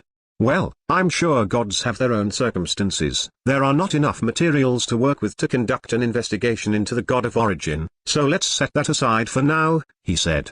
Indeed, we do not know what kind of god it is, so it cannot be helped. If only we knew the effects of the divine protection it gave Legion, we might have a hint, said Zadyrus. With that, it was decided that the matter of the god of origin would be set aside. It was a mystery as to why that god had lent its assistance. Perhaps Zeruan had offered something to it in negotiation, or perhaps it just hated Rodcorti. Rodcorti didn't appear in the myths and legends of any world, he was simply a god who ruled over reincarnation. Thus, his relationships with the gods of the various worlds was unknown. At the very least, according to what Vandali had heard from Fidig and Marie Vale, the gods of Lambda, those on Vida's side, apparently didn't think of him very favorably. I cannot go into detail, but he is sheet. Scum. Worse than vile. This had been Fidig's response when Vandali asked him about Rodcorti. I cannot speak in detail, but if he existed in a place my tentacles could reach him, I would wish to strangle him to death. That is the kind of god he is.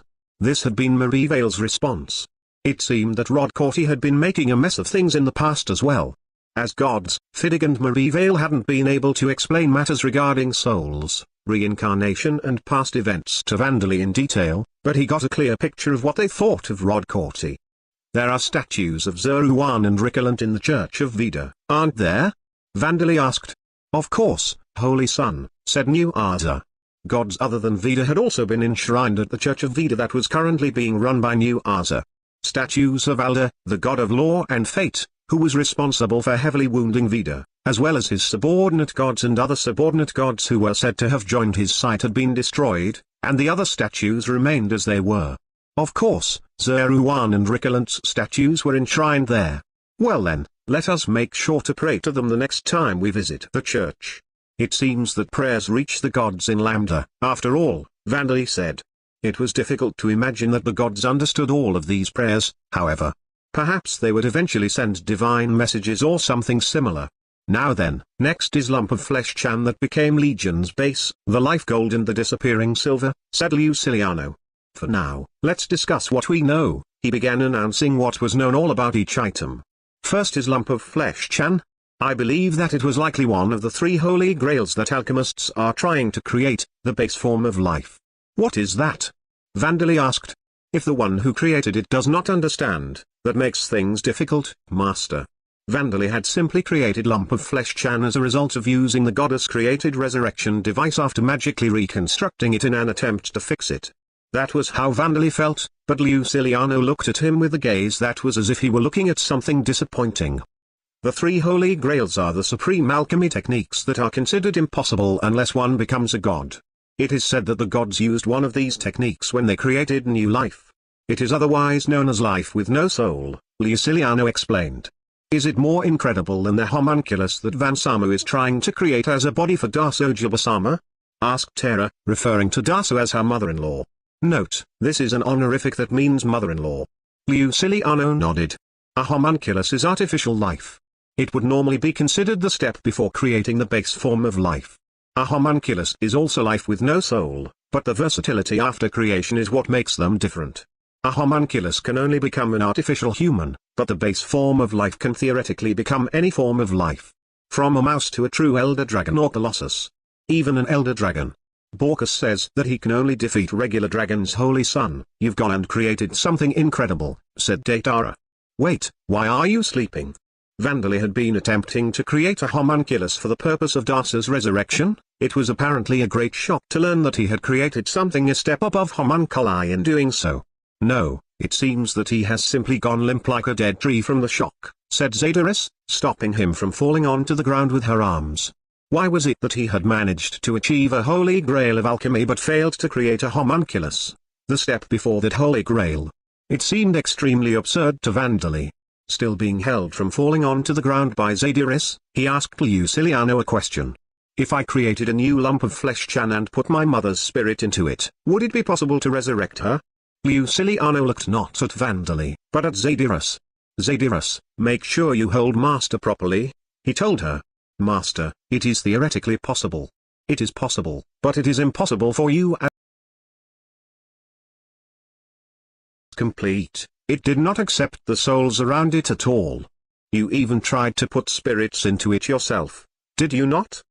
But the fact that it was impossible means that both creating it and making use of it are impossible without becoming a god or acquiring the supreme techniques of alchemy. Incidentally, Vandali would later ask the gods that he was able to go and meet Fidig and Marie Vale, to see if they could help him, only to find that it was impossible as he had expected. It was apparently possible if he didn't mind Darsa becoming a lizardman or a mass of tentacles, however. How tragic, Vansama said Terra. Say, Terra. Stop embracing both me and the boy, said Zadyrus. It was as if Vandali had somehow created a nuclear fusion reactor while trying to build a steam engine. The result was incredible, but the technology was too advanced and he couldn't make use of it. Well, it is unlikely to become a living organism on its own without powerful gods acting as they did in this case, so there is no harm, Luciliano added. It seemed that it wouldn't be either harmful or beneficial at this point. Now then, let us pull ourselves together and move on to the life gold and disappearing silver, said Vandali's spirit form, which had floated out of his body. Judging from the fact that you've used out-of-body experience, it seems that you haven't really pulled yourself together, but anyway, what I can say as a blacksmith is that both are metals, but at the same time, they are things that aren't metals, said Datara. Life gold would be simple if it were simply a metal that could change its shape. It's as soft as clay, you see. But whether I heat it up or cool it down, it stays soft, and it keeps moving around and its shape keeps changing. If I try to hit it with my hammer, it ends up running away. Unlike the death iron and dark copper that Vandali had previously created, which were liquid metals that solidified as they were heated, Datara had struggled to make something out of life gold. It was completely unaffected by the temperature. It was meaningless to put the slime-like life gold into a mold, and it couldn't be forged with a hammer, either. Terra had also struggled to process life gold. I tried mixing it with monster materials to create paints and adhesives, but it was a complete failure. No matter what I mixed it with, it wouldn't stop moving around, she said. But I found out something interesting when Datara ate the life gold. I'm not sure if it can be called a processing method, though, Datara said with a strange expression before opening his mouth wide, showing his teeth. There were several golden teeth among his thick, white ones. Are those gold teeth made of life gold? Vandali asked. Yeah, these have made me feel better. The moment the life gold entered my mouth, it went and became teeth for me. After that, it stopped moving on its own and stayed solid, Datara said. Vandali, who had regained his willpower, looked to see that Datara's golden teeth were indeed motionless, staying in the shape of teeth. Ever since I got these gold teeth, my body's been feeling good. My vitality has increased, it's like I've become younger, Datara said. Judging from this, life gold cannot be used like normal metals. I think there are plenty of ways to use it other than having it eaten by undead, said Terra. It seemed that the living metal, life gold, could be used to repair missing parts of non-living beings such as undead. Apparently, it even increased the undead's vitality and improved their health. If undead can use it, could living armors and cursed weapons not use it? Said Zadyrus. Why not test them on Ritu and Saria? It could even become an accessory for them, killing two birds with one stone. Indeed. I'll test it next time, said Vandali, who was still being held in Zadyrus's arms. By the way, Luciliano, is this life gold another one of alchemy's holy grails? I'm afraid I have no idea, Luciliano said, shaking his head. Since it is a life form without a soul, it is likely something similar to the base form of life. But I am not a specialist when it comes to alchemy, though I do not believe any alchemist would know anything about the mysterious things that you create, Master. However, the disappearing silver is likely one of the holy grails, the base form of spirit. The disappearing silver that only Legion had been able to notice and absorb. Judging from that result, Luciliano had guessed that it was the base form of spirit. It had been recorded in myths that in the age of the gods had used the base form of spirit to create their own spirit clones and familiar spirits. When they created the humans, elves and dwarves, they had used the base form of life for their bodies and the base form of spirit to create their minds. However, among the three holy grails of alchemy, the base form of spirit is the one that is shrouded in the most mystery. To the point that most mages believes that it is a mere concept that does not actually exist. There is not a single detailed description of it in any myths or legends, Luciliano continued. That is why I cannot make a certain conclusion, but Legion is likely an organism that was born when Zeruan and Ricalant drove the souls from the foreign world of origin into the object that was a combination of the base form of life, lump of flesh Chan, and the base form of spirit. That was apparently how things were. The technology was excessive even for Luciliano, so this was the only conclusion that he could make. For the work of a group of gods, I feel like it was rather crude, Terra commended. If they were going to do this, it would have been better to have them separate one by one and be reincarnated as humans or something similar. Now, there is no need to say that.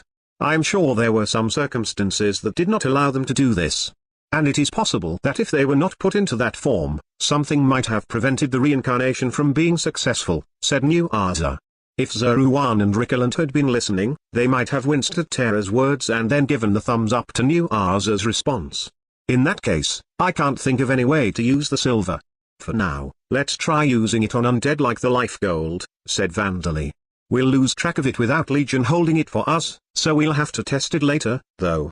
So, Holy Sun, what will you name it? New Arzu asked. Let's call it Spirit Silver. The disappearing silver, or mysterious silver, was now known as Spirit Silver. It was apparently one of alchemy's 3 holy grails. But creating it from silver caused even Vandali and the undead to lose sight of it, so it was a slightly troublesome metal that needed Legion's assistance to find a way to make use of it. Incidentally, what is the other holy grail of alchemy? Vandali asked. The creation of the divine metal, or Ichilcum, Luciliano replied. Thanks to you and some others in Talersheim, it seems to have become less impressive, however. There was a dragon-shaped Aurichilcum golem, after all, said Zadyrus. Even my staff is made of it. And with the Holy Sun's fragments of the Demon King, there are plenty of materials that are easy to smith despite rivaling Aurichilcum, Datara added. It's only natural that Aurichilcum seems less impressive now. Now that I think about it, we are truly blessed, said Terra. Since the investigation couldn't be carried out in any more detail, it came to an end and idle chatter began. At this rate, Vandali would enjoy the idle chatter for a while and then say, see you tomorrow and dismiss everyone. At that moment, Vandali suddenly felt a gaze from above his head and looked up at the ceiling. The ceiling of this underground workshop was incredibly high. However, it appeared to Vandali as if there was a distorted hole open at a height below the ceiling. Through the hole, Vandali could see an enormous, shining, familiar-looking silhouette as well as a dozen more silhouettes lined up in front of him, some that looked familiar and some that didn't. They matched the descriptions of the deceased bravers that Vandali had heard from Legion, though there were some among them who were supposed to still be alive. Leaving that aside, this was an emergency situation. Is there someone's spirit or something there, boy? Zadyrus asked curiously. Vandali didn't know what Rodcorti and the reincarnated individuals were intending to do before they were even reincarnated, nor did he know what they were able to do, and there was no reaction from danger sense, death, either. But for now, he decided that everyone should step back. Everyone, step back. The moment Vandali felt a pain that felt as if something was gripping his heart, and he felt danger sense, death reacting, he realized what they were trying to do. This wasn't a declaration of war, a call for discussion or reconnaissance. It was an attack. Material explanation, life gold, a living metal that has transformed from gold after being imbued with death attribute mana. It is something similar to one of alchemy's 3 holy grails, the base form of life. In this form, it is something resembling slime with the same mass as gold. It is alive but does not possess the ability to fight, nor can it multiply. It continues moving even when exposed to temperatures that would evaporate gold or absolute zero, but it simply moves and is not able to do anything. Also, it does not possess a mind or a sense of self. It is impossible to have spirits inhabit it. Its first use is that it can be eaten. Eating it grants a small amount of experience points. Also, it causes a slight increase in the vitality attribute value. It possesses the ability to improve health. It does not produce effects in healthy children and young people, but it improves the condition of unhealthy creatures and incomplete undead. By ingesting enough life gold, it is possible to replace chipped or missing teeth, heavily damaged organs and bones. Also, it works as a medicine to boost sexual function. When ingested by monsters, it can cause special evolutions as their rank increases. For monsters without mouths, cursed weapons, living armors, there are cases where it takes effect just through direct physical contact. Chapter 126, How to Counter a Cheat-like Ability that Forces Cardiopulmonary Arrest. Many life forms that died and lost their bodies had a dull sense of time. They didn't have hearts that beat in rhythm, nor did they have lungs that breathed. They didn't have the physical need to eat or sleep. Spirits wandering the outside world could look at the sky to gain a broad sense of the flow of time, but spirits that remained indoors sometimes couldn't even tell if years were passing. That was why Rod Corti had installed a clock in his own divine realm, for the reincarnated individuals to use. The Bravers and Murakami Junpei's group that had left the Bravers, who had died in Origin, had the time limit of a month to decide what they would do after being reincarnated in Origin. The clock was to make sure they kept to the time limit. Recently, Rod Corti was a little freer from dealing with the problems in the circle of transmigration system that arose from souls being broken. I've regained the instincts I had when the Demon King Eugenides was running rampant in Lambda over 100,000 years ago. Now, Rod Corti was only made a little busier than usual in order to deal with the problems caused by a broken soul or two. He had been forced to devote all of his efforts into this when Raymond Paris, Rick Paris and a dozen other members of the Reborn Sauron Dutch army who had been involved in the Scylla serial killing incident had their souls broken at once. However, instead of thinking of using the souls in Veda's circle of transmigration system for my own system, should I start working on a version update to my system so that it can effectively deal with souls being broken? Rod Corti wondered. But considering that he was planning to solve the problem by erasing Vandali, the only one capable of breaking souls, he felt hesitant to begin such a task. It was unlikely that another being capable of destroying souls like the Demon King Eugenides would begin an invasion from another world, anyway.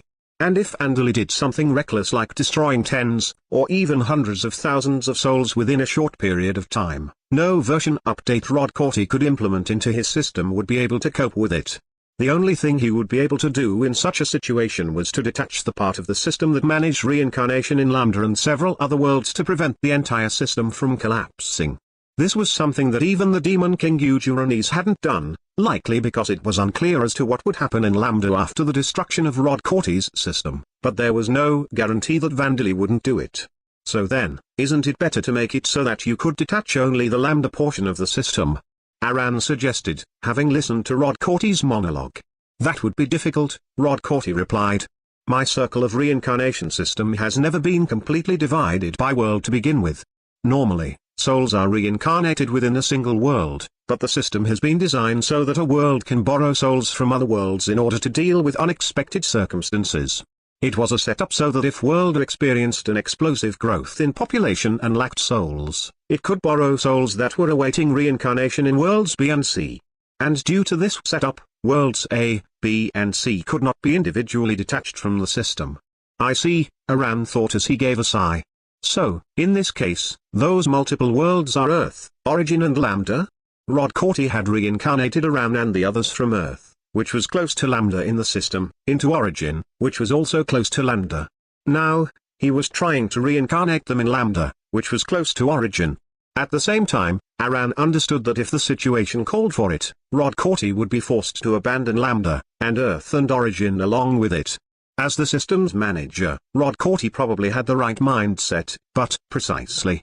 However, it is not that I desire to discard these worlds, including Lambda. That is why I reincarnated you people from Earth, and I want you to understand that this is also why I am requesting that you erase Vandali, Rod Corti said. No, isn't the latter for a different reason? I understand that he's dangerous, but it's not like he needs to break souls in order to survive, so wouldn't he stop doing it if you asked him to? Aran said, his face stiff.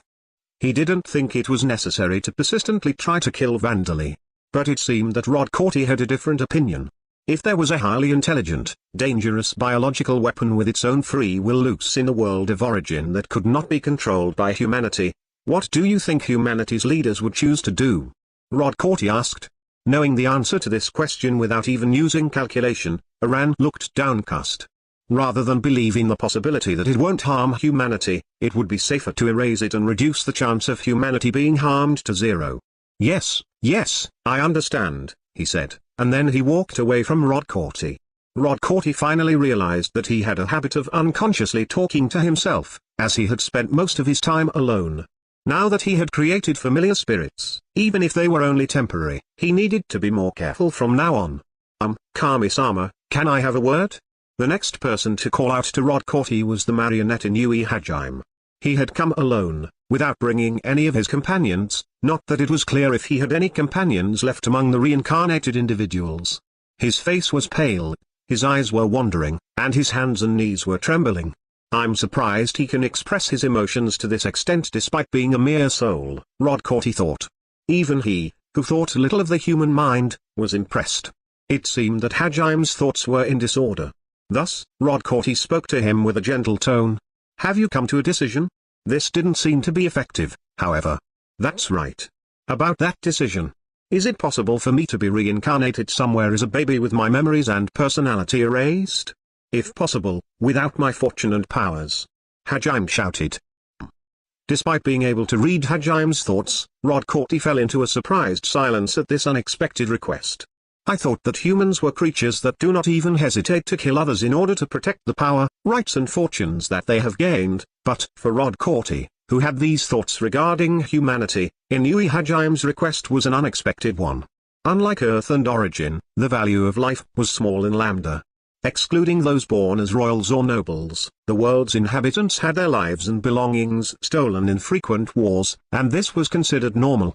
It couldn't be said that regions where this was true did not exist on Earth or in Origin, but this applied to the entirety of the world of Lambda. To reincarnate in such a world without a cheat-like ability or the memories and knowledge that he had gained so far, starting over again as a baby, was. Are you aware of the dangers? Rod Corti asked. Of course. I don't even mind dying right after I'm born. Inui Hajime's mind had been broken to a greater extent than Rod Corti or anyone around him had imagined. If he was reincarnated as he was now, it was likely that he would be killed by Vandali, Murakami's group or Lambda's inhabitants. He had been driven into a corner. This was what he had made himself believe. Even if he became an assassin to kill Vandali, Vandali was certain to have already received information about him from the 8th guidance. With that being the case, he would be killed like Kaido Kanata had been. He couldn't use Marionette to manipulate golems and ghosts that didn't have nerves, and if Vandali himself used out-of-body experience to separate himself from his physical body, he couldn't manipulate him, either. And after he was defeated, even if he begged for his life, he couldn't expect any compassion from Vandali. If he didn't become an assassin, Murakami Junpei's group would kill him to silence him. Even if Vandali had information from the 8th guidance, it was possible that the 8th guidance had reincarnated in an imperfect form. And considering the risk that Hajime might let it slip to Lambda's natives that they were reincarnated individuals, he couldn't be left alive. He couldn't rely on the other reincarnated individuals to save him. Hajime hadn't killed them directly, but there was no changing the fact that he had betrayed the Bravers. Even if he was killed by Murakami, they would just consider it to be internal discord. Of course, being killed wouldn't be in the literal sense of the word. Murakami's group knew that Hajime's soul would simply return to Rod Corti if he was killed. They were certain to choose a way to half-kill him, such as destroying a non-vital part of his brain, leaving him alive but unable to speak. Hajime wasn't sure that he would be sane when he died and his soul returned to this place if they did something like that to him. And if he were to be killed by Vandali, he would almost certainly have his soul destroyed thanks to the foolish Kaido Kanata. Now that Hajime had become a spirit, he could imagine the intense pain, sense of loss and despair that he would feel if that were to happen to him. That's why I think it would be easier if I just disappeared. If I were just a baby with no memories or personality, nobody would think of going out of their way to try to find and kill me, right? Hajime said. This was the conclusion that he had arrived at. He would lose his power, have his memories and personality erased and start over. Since this was an ordinary reincarnation, he was aware that this would be the end of the person known as Inui Hajime. However, this was what he wanted. Having seen the gist of what Inui Hajime was thinking, Rod Corti became aware of a mistake that he had made. I should have considered the circumstances and stress associated with repeatedly reincarnating individuals in a group with their memories and personalities intact. Humans were normally born anew, but in the case of these reincarnated individuals, they would regain the memories and personalities from their previous lives once they were around 5 or 6 years old. In other words, their natures would take shape at that moment. This made it difficult for them even if they decided that they wanted to work hard after being reborn into their new lives. It didn't need to be said that it was difficult to change one's past experiences and human nature that had already been established. And what would happen if they were reincarnated alongside those who knew them in their previous lives? Starting over became even more difficult. And they even retained their memories of their deaths, so those who had been betrayed by those they thought were their allies, like Inui Hajime, would carry their traumas into their next lives. It seemed that Kaido Kanata hadn't thought much about it, simply thinking that he would be reincarnated once more if he died again. However, that was because Kanata was an abnormal case. Inui Hajime's reaction was more normal. The human nature, relationships with the other reincarnated individuals, the fear of death. It was Rod Corty's mistake, having taken all of these too lightly. I suppose it was a mistake to have them reincarnate in origin to gain knowledge, skills and experience, Rod Corty thought, but he wasn't capable of reversing time. Right now, responding to Inui Hajime's request came first. At this rate, he would be both useless as an assassin to kill Vandali and useless in bringing the knowledge and skills of his previous worlds to Lambda for its development. Unfortunately, I cannot.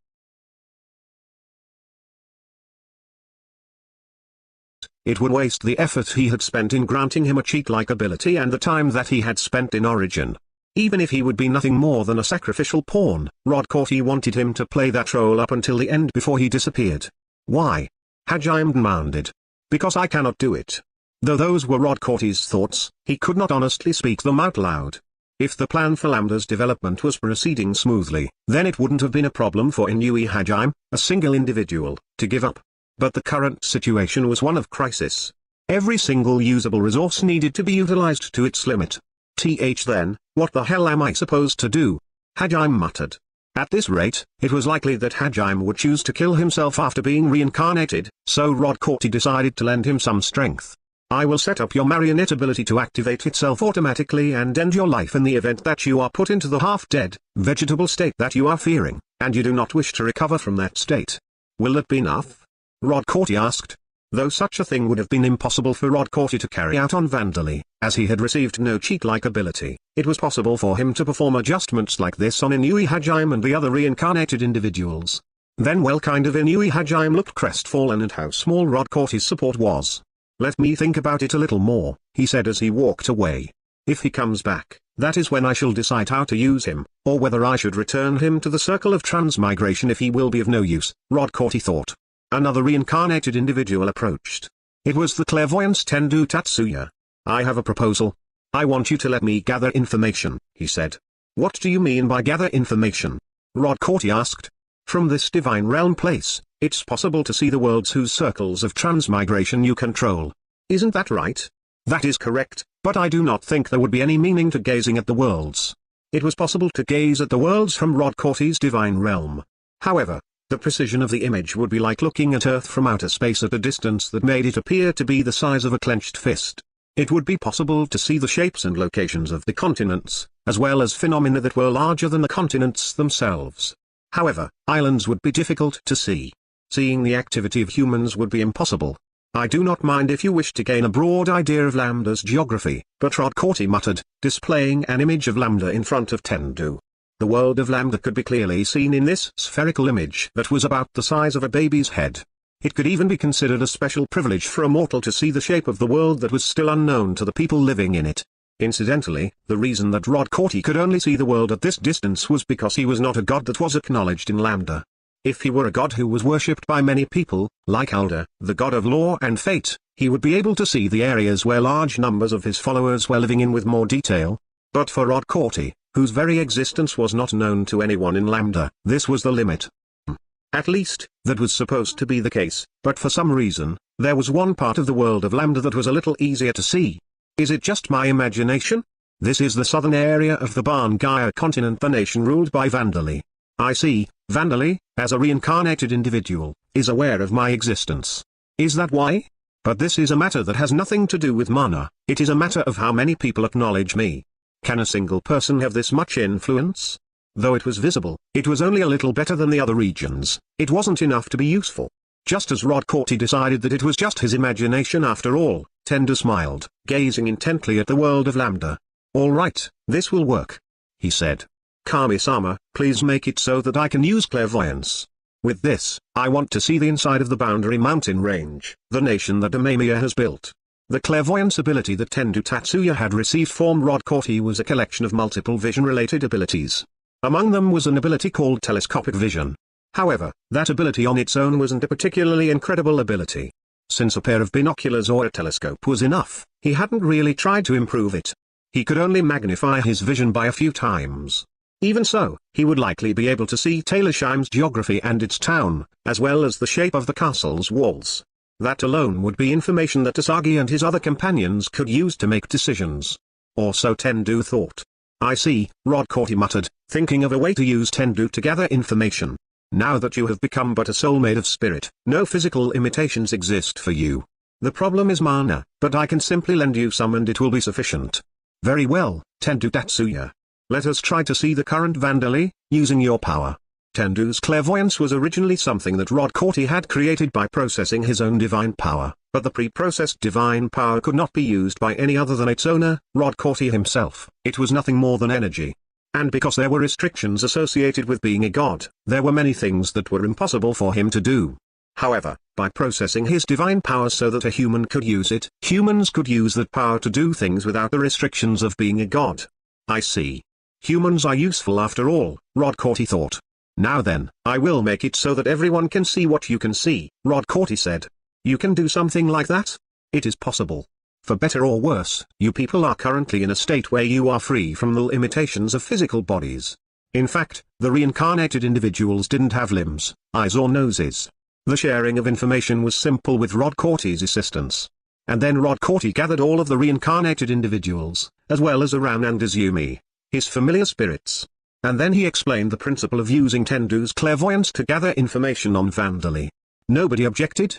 No matter which of the options presented by Rod Corti they would choose, no matter what they would do once they were reincarnated in origin, acquiring information about Vandali couldn't cause any harm.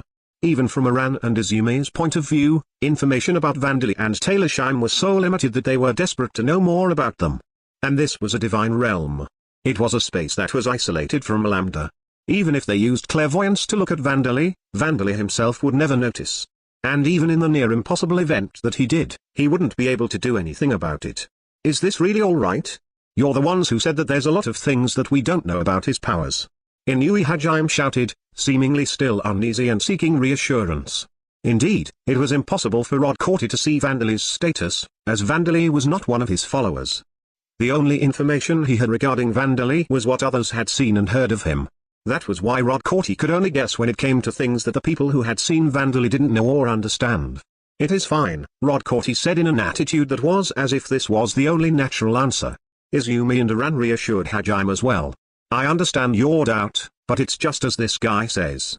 This place isn't connected to Lambda, so no matter what death attribute spells he uses, he can't do anything to us, Aran said.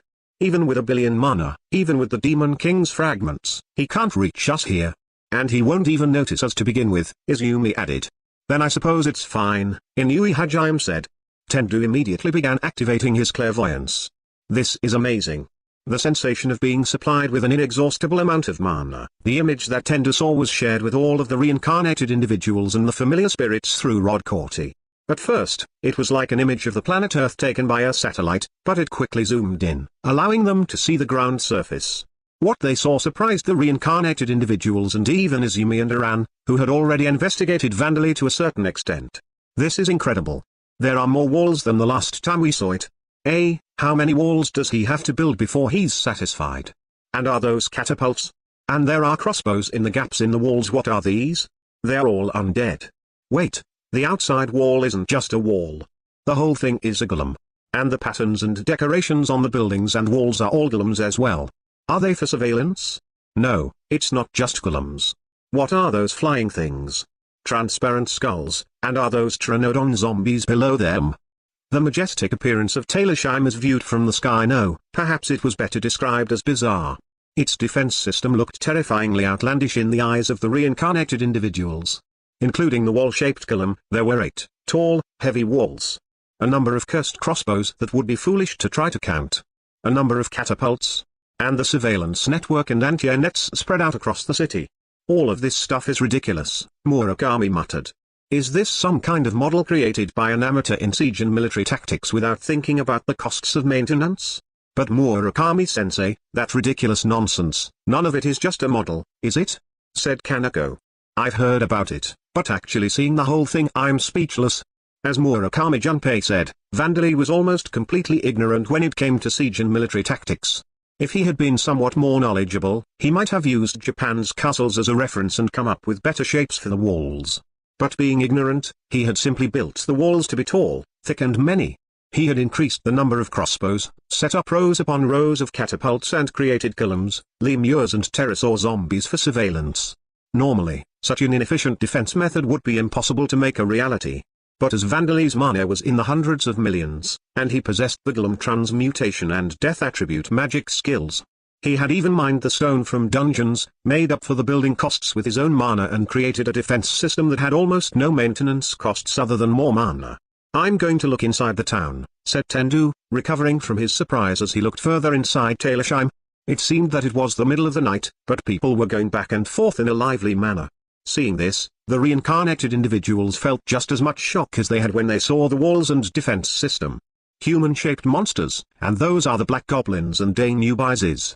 There are even goats with the lower body halves of fish swimming in the waterways. The undead are having conversations just like people. They aren't specially made humans or anything, are they?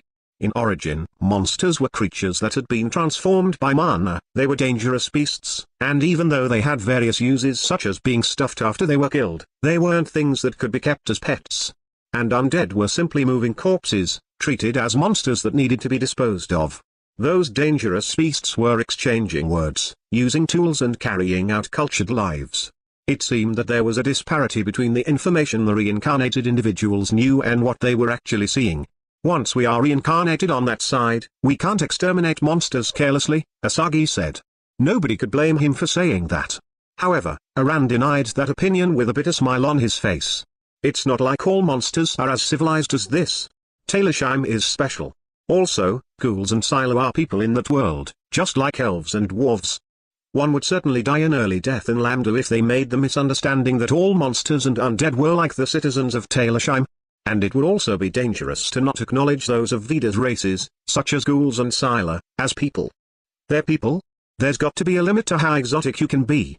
They're pretty much monsters," Doug exclaimed. "Well, there are a lot of people who think that way, but that's the way of thinking of almost all of Vandal's enemies. Don't blame me if you end up standing out and gathering attention as being one of Vandal's enemies," Izumi said. Doug clicked his tongue and fell into silence. The problematic thing about Vandali was that even if the reincarnated individuals tried not to get involved with him personally, it was possible that the society that the reincarnated individuals belonged to might be hostile to him. If their parents in Lambda were devoted Aldo extremists or human supremists that began driving out Vida's races from the cities they lived in, or their nation declared that Vida was an evil goddess, conflict with Vandali was very likely. If it were just a matter of personal involvement, there would be no need to be so afraid of him.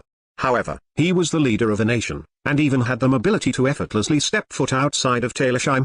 And he possessed the power to slaughter any nation's noblemen and important figures while feeling nothing more than as if he had exterminated some hoodlums that attacked ordinary people in back alleys. He had become insane.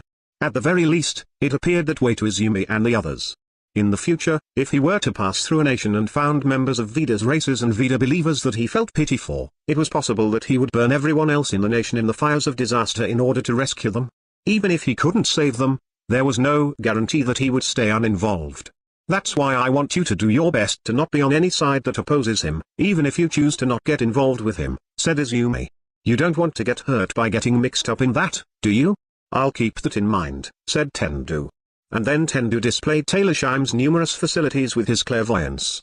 The training grounds where Borkus was mumbling words to Mikhail, the Church of Vida where the statues of various gods were enshrined, the golem factories, the casino, the theater that was in development.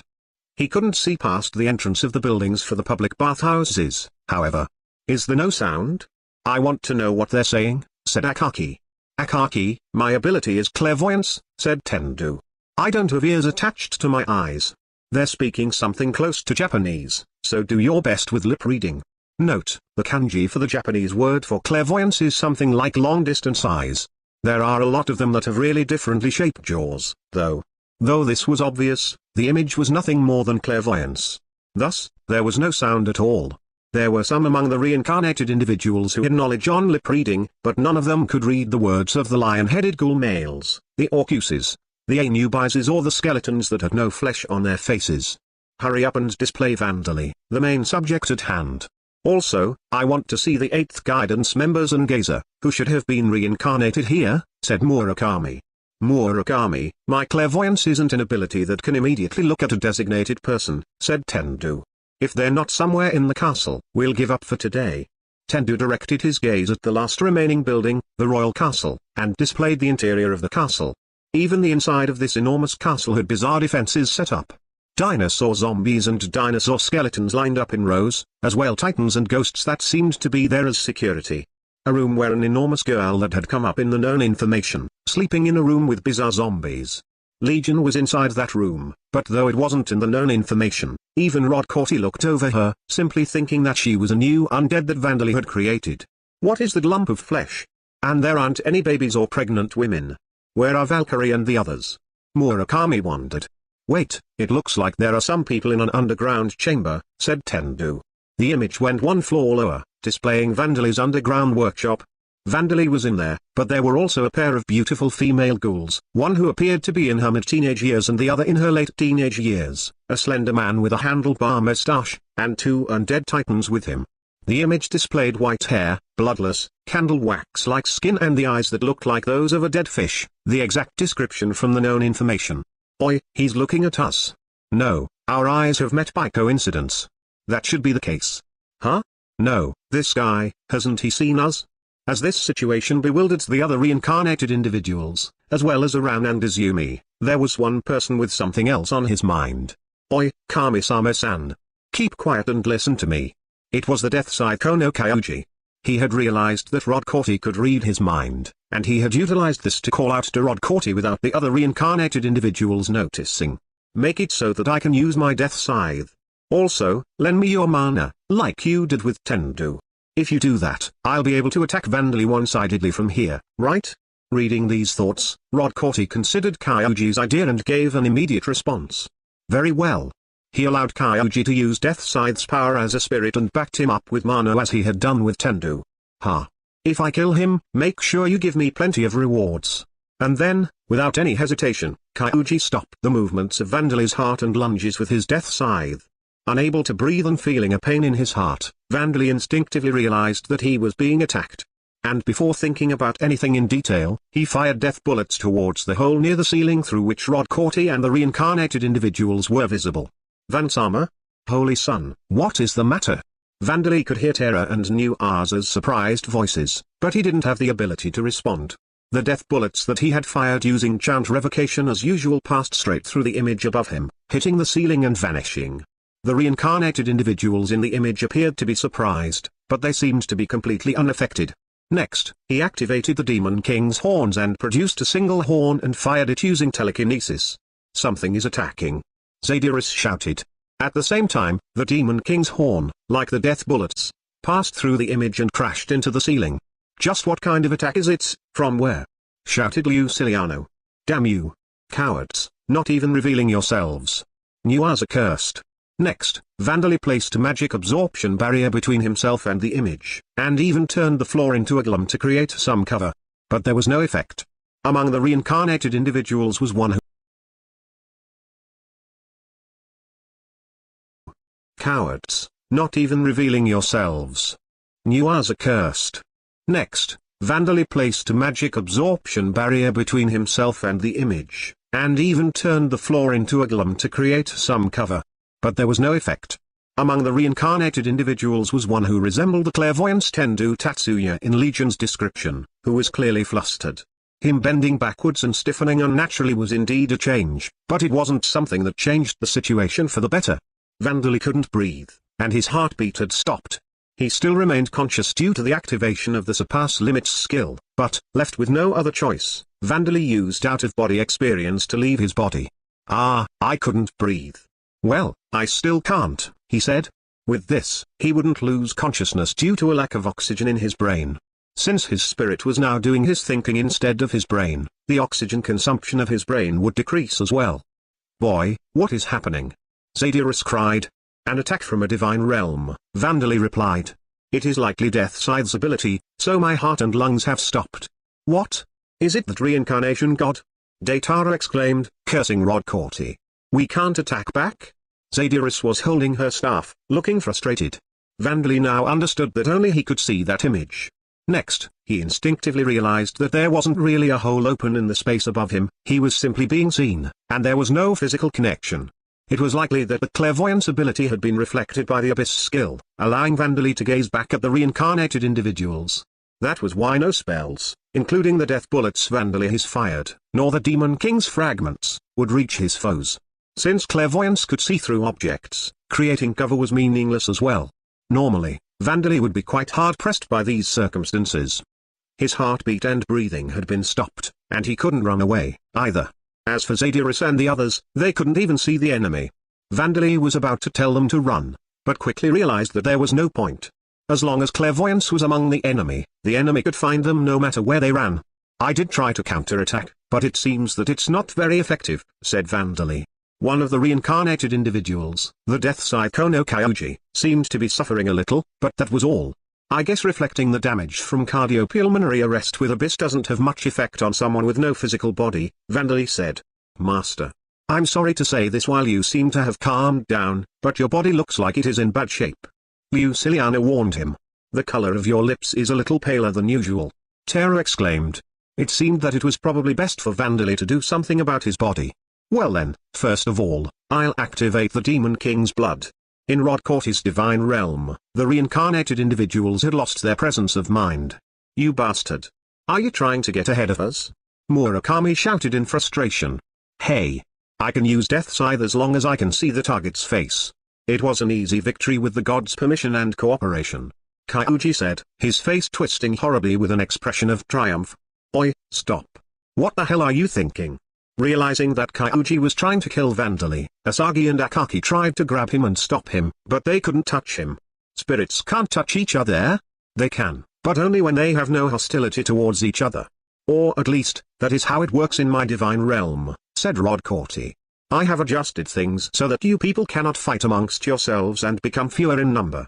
Oi, Kami-sama. Make him stop, right now. Asagi shouted, realizing that he couldn't stop Kyuji himself. I am the one requesting you to kill Vandali. Why do you think that I would stop? Rodcourt said, not even looking at Asagi. This was only natural. Rodcourt wished for Vandali's death. He had no intentions of being fussy over the methods used to achieve this. Cheat. Aran, Izumi, you guys stop him. Since you guys are familiar spirits, you should be able to stop Kono. Indu said, turning around to look at Aran and Izumi. But their faces were twisted with unpleasant expressions. I want to stop him, but I can't, Izumi said. Right now, Kono is using Rodcourt's mana. In other words, he's Rodcourt's tool right now. And although as familiar spirits can complain about the actions of our boss, we can't interfere. Damn it, I didn't think there was such a dirty method. Aran cursed. As the two of them lamented the current situation, the Vandali in the image began attacking.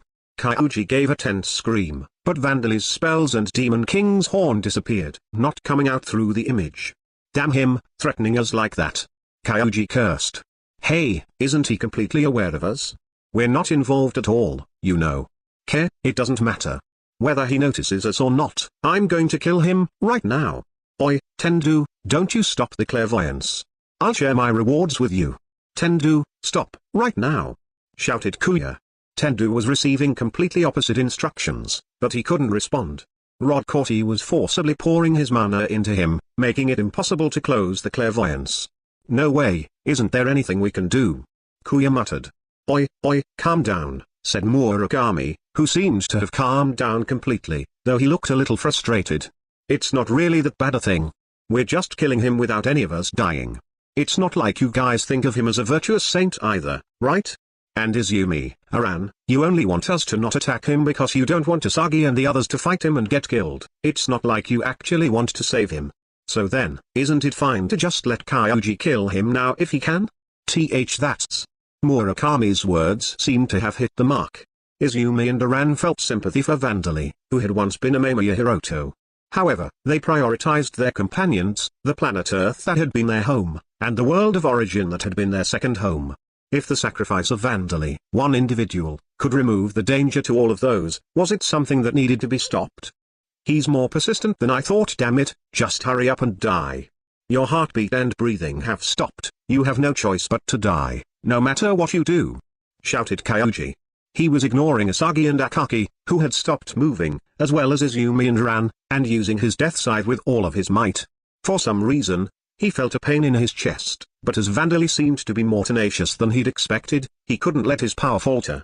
He felt impatient as he watched Vandali, who had postponed the death of his physical body by using out-of-body experience and was seemingly even taking the time to explain the situation to his companions.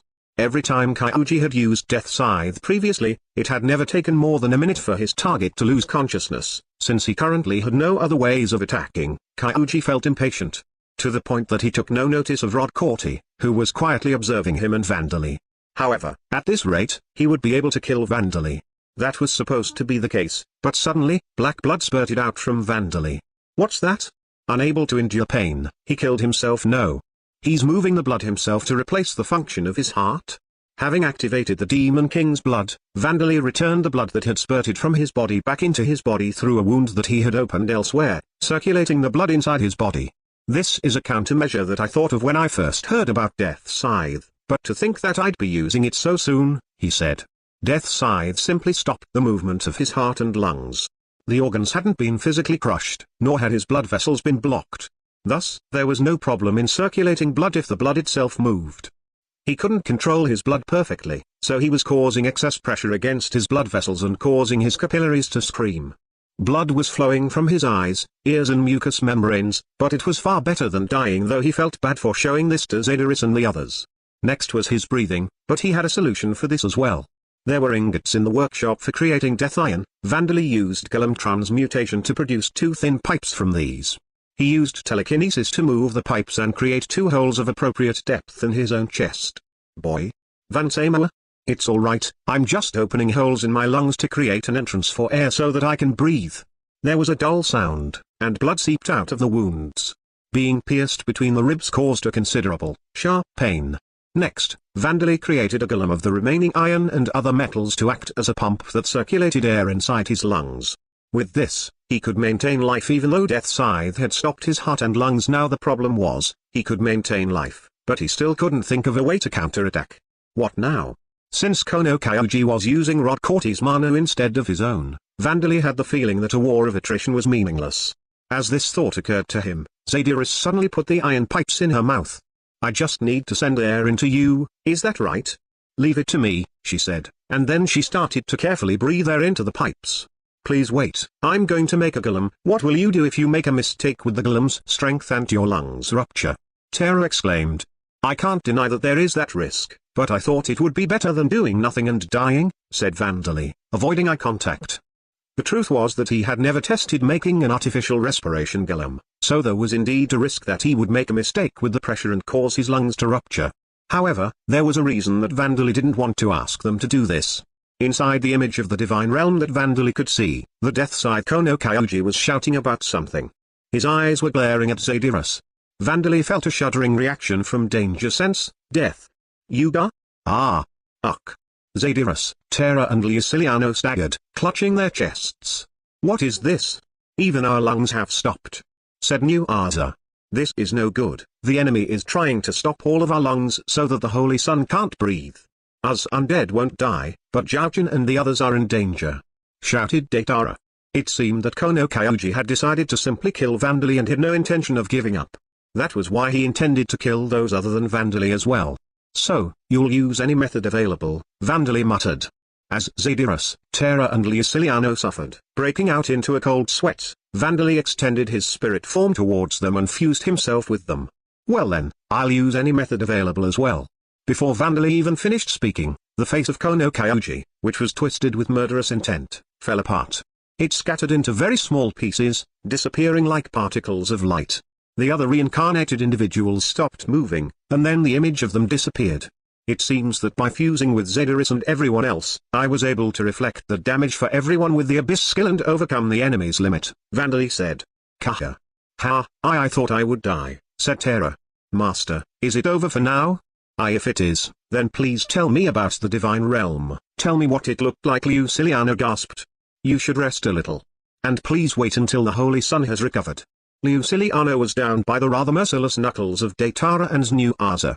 Vandali watched them with a satisfied nod as he stimulated the recovery of his body, which had 2 holes in his lungs and blood pouring from the mucous membranes of his face.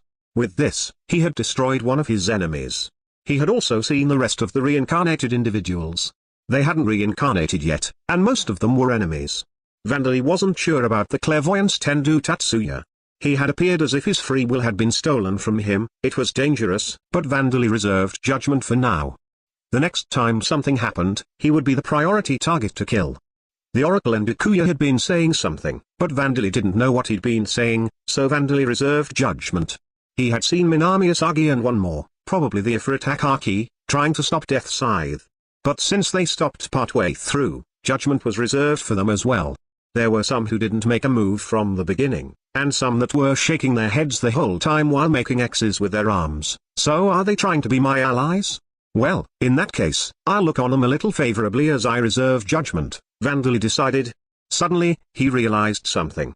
Come to think of it, Vandali coughed up the remaining blood from his lungs, which didn't taste particularly bitter to him, and both the blood and his newly realized truth rolled off his tongue. That was my first time killing a classmate. The Death Psycho no Kyuji.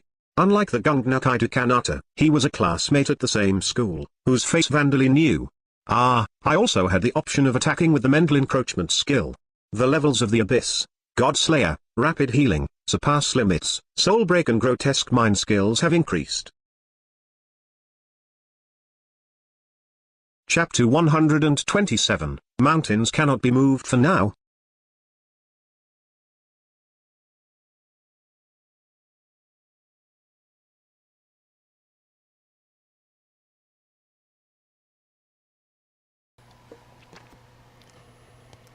So guys, I'm back, and yeah, so this is so far the progress for today, and yeah, look at that.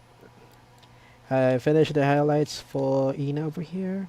Did some few highlights on the back and some on the hair and other parts. Also added some few parts on Mel. Still kind of debating if I exaggerated a lot the shadows over here on her face. Not really sure. Because I also do wanted her. I do want her to have a bit of a blush. Tell me if it's too much, guys. If you see this video. Well, anyway, Ina over here and the right with Lami. It's getting there. With the highlights and the heavy shadows, and with the blending well done. I think this will work really well. If you've noticed also earlier, I changed the smile a bit, give it a bit of a gap, and not really sure if I like how the eyes on the other side looks like, and yeah, it is a bit kind of distorted. Maybe I could adjust it later on. I'll think about it next time. Yeah. So once I finish the highlights over here for her wings and her clothes, her rings over here, and oh, I forgot the flaps. Put some blackening under there. Yeah. After that, we'll continue with Lami here. Lami will be kind of difficult, like I was explaining earlier, due to the blending of her hair and her clothes. Will be a lot of progress needed to apply, but look, I'm really satisfied with the black blending already. Yeah, this looks really nice. So let's just see what we can do with the grayish blending afterwards. Alright, so we're done with Ina over here, and Lami. We'll be continuing this next time. And for the Death Mage who doesn't want a fourth time, it's getting really, really interesting.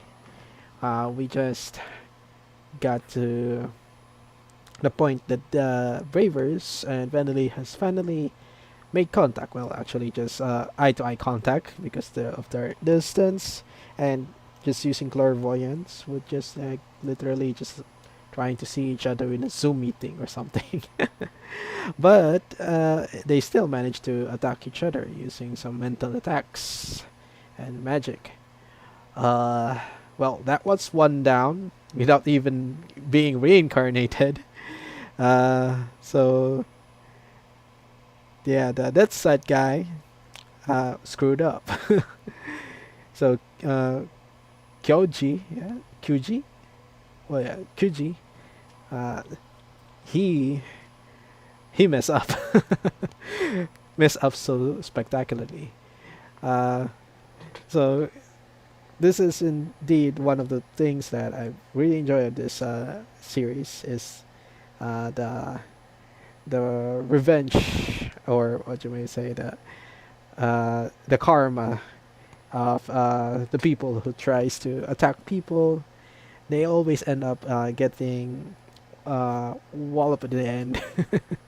And that's what happened here with Mr. Deadside, using his abilities against Vandally.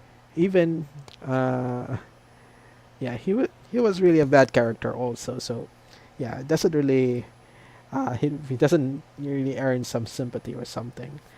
But yeah, now the Bravers. The Bravers has witnessed how powerful Vandally is, that he could actually kill someone without being there physically, using just mm, some curse and magic with the abilities that he has already. So that he became a very scary enemy to them.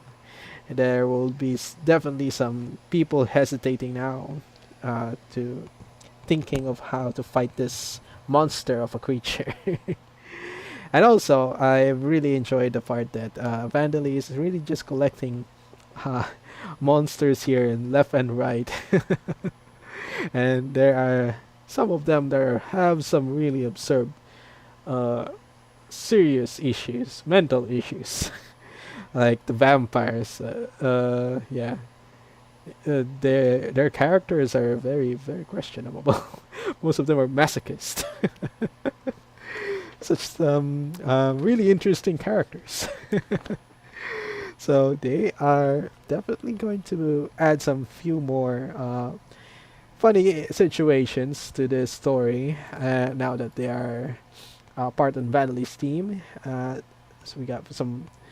Uh, I can't remember his name because he's a very new character, and a returning character, the vampire girl that was against that went with the army back then, now turned into a vampire zombie. Okay, yeah, I think if I could still find a picture of her, maybe I can remember her. Let's see. I do have some pictures over here. Oh, by the way, I think I haven't shown this stuff before. Yeah. Oops. Yeah. So yeah, this is the Scylla girl that Vandally um, accidentally did an engagement with. And yeah, so we got what's her name again? The Vandaly's new abyssal vampire, the monkey girl. And yeah, we still got Terra over here, looking really good. And creepy Vandally just playing around on the playground, testing it. Yeah, and the cover photo. Let's see if I can find some of the old photos. Yeah. Oh yeah. By the way, there's the yeah. There's also a manga of this. If you want to check it out, you'll check it out. It's really nice. Also, although the art style is not as good as the ones you can see over here, as visualized novels, but it's still a good story. So you can go and check it out if you're not very into watching this with listening to this or reading this on your own. Yeah, bam. I forgot about this, guys. Yeah. Well, let's see if still in the gallery, maybe. Uh, Here we go. Nope, that's not the right button. Really not sure if we're in current page. I think it was this page. Nope, this was not this. Think.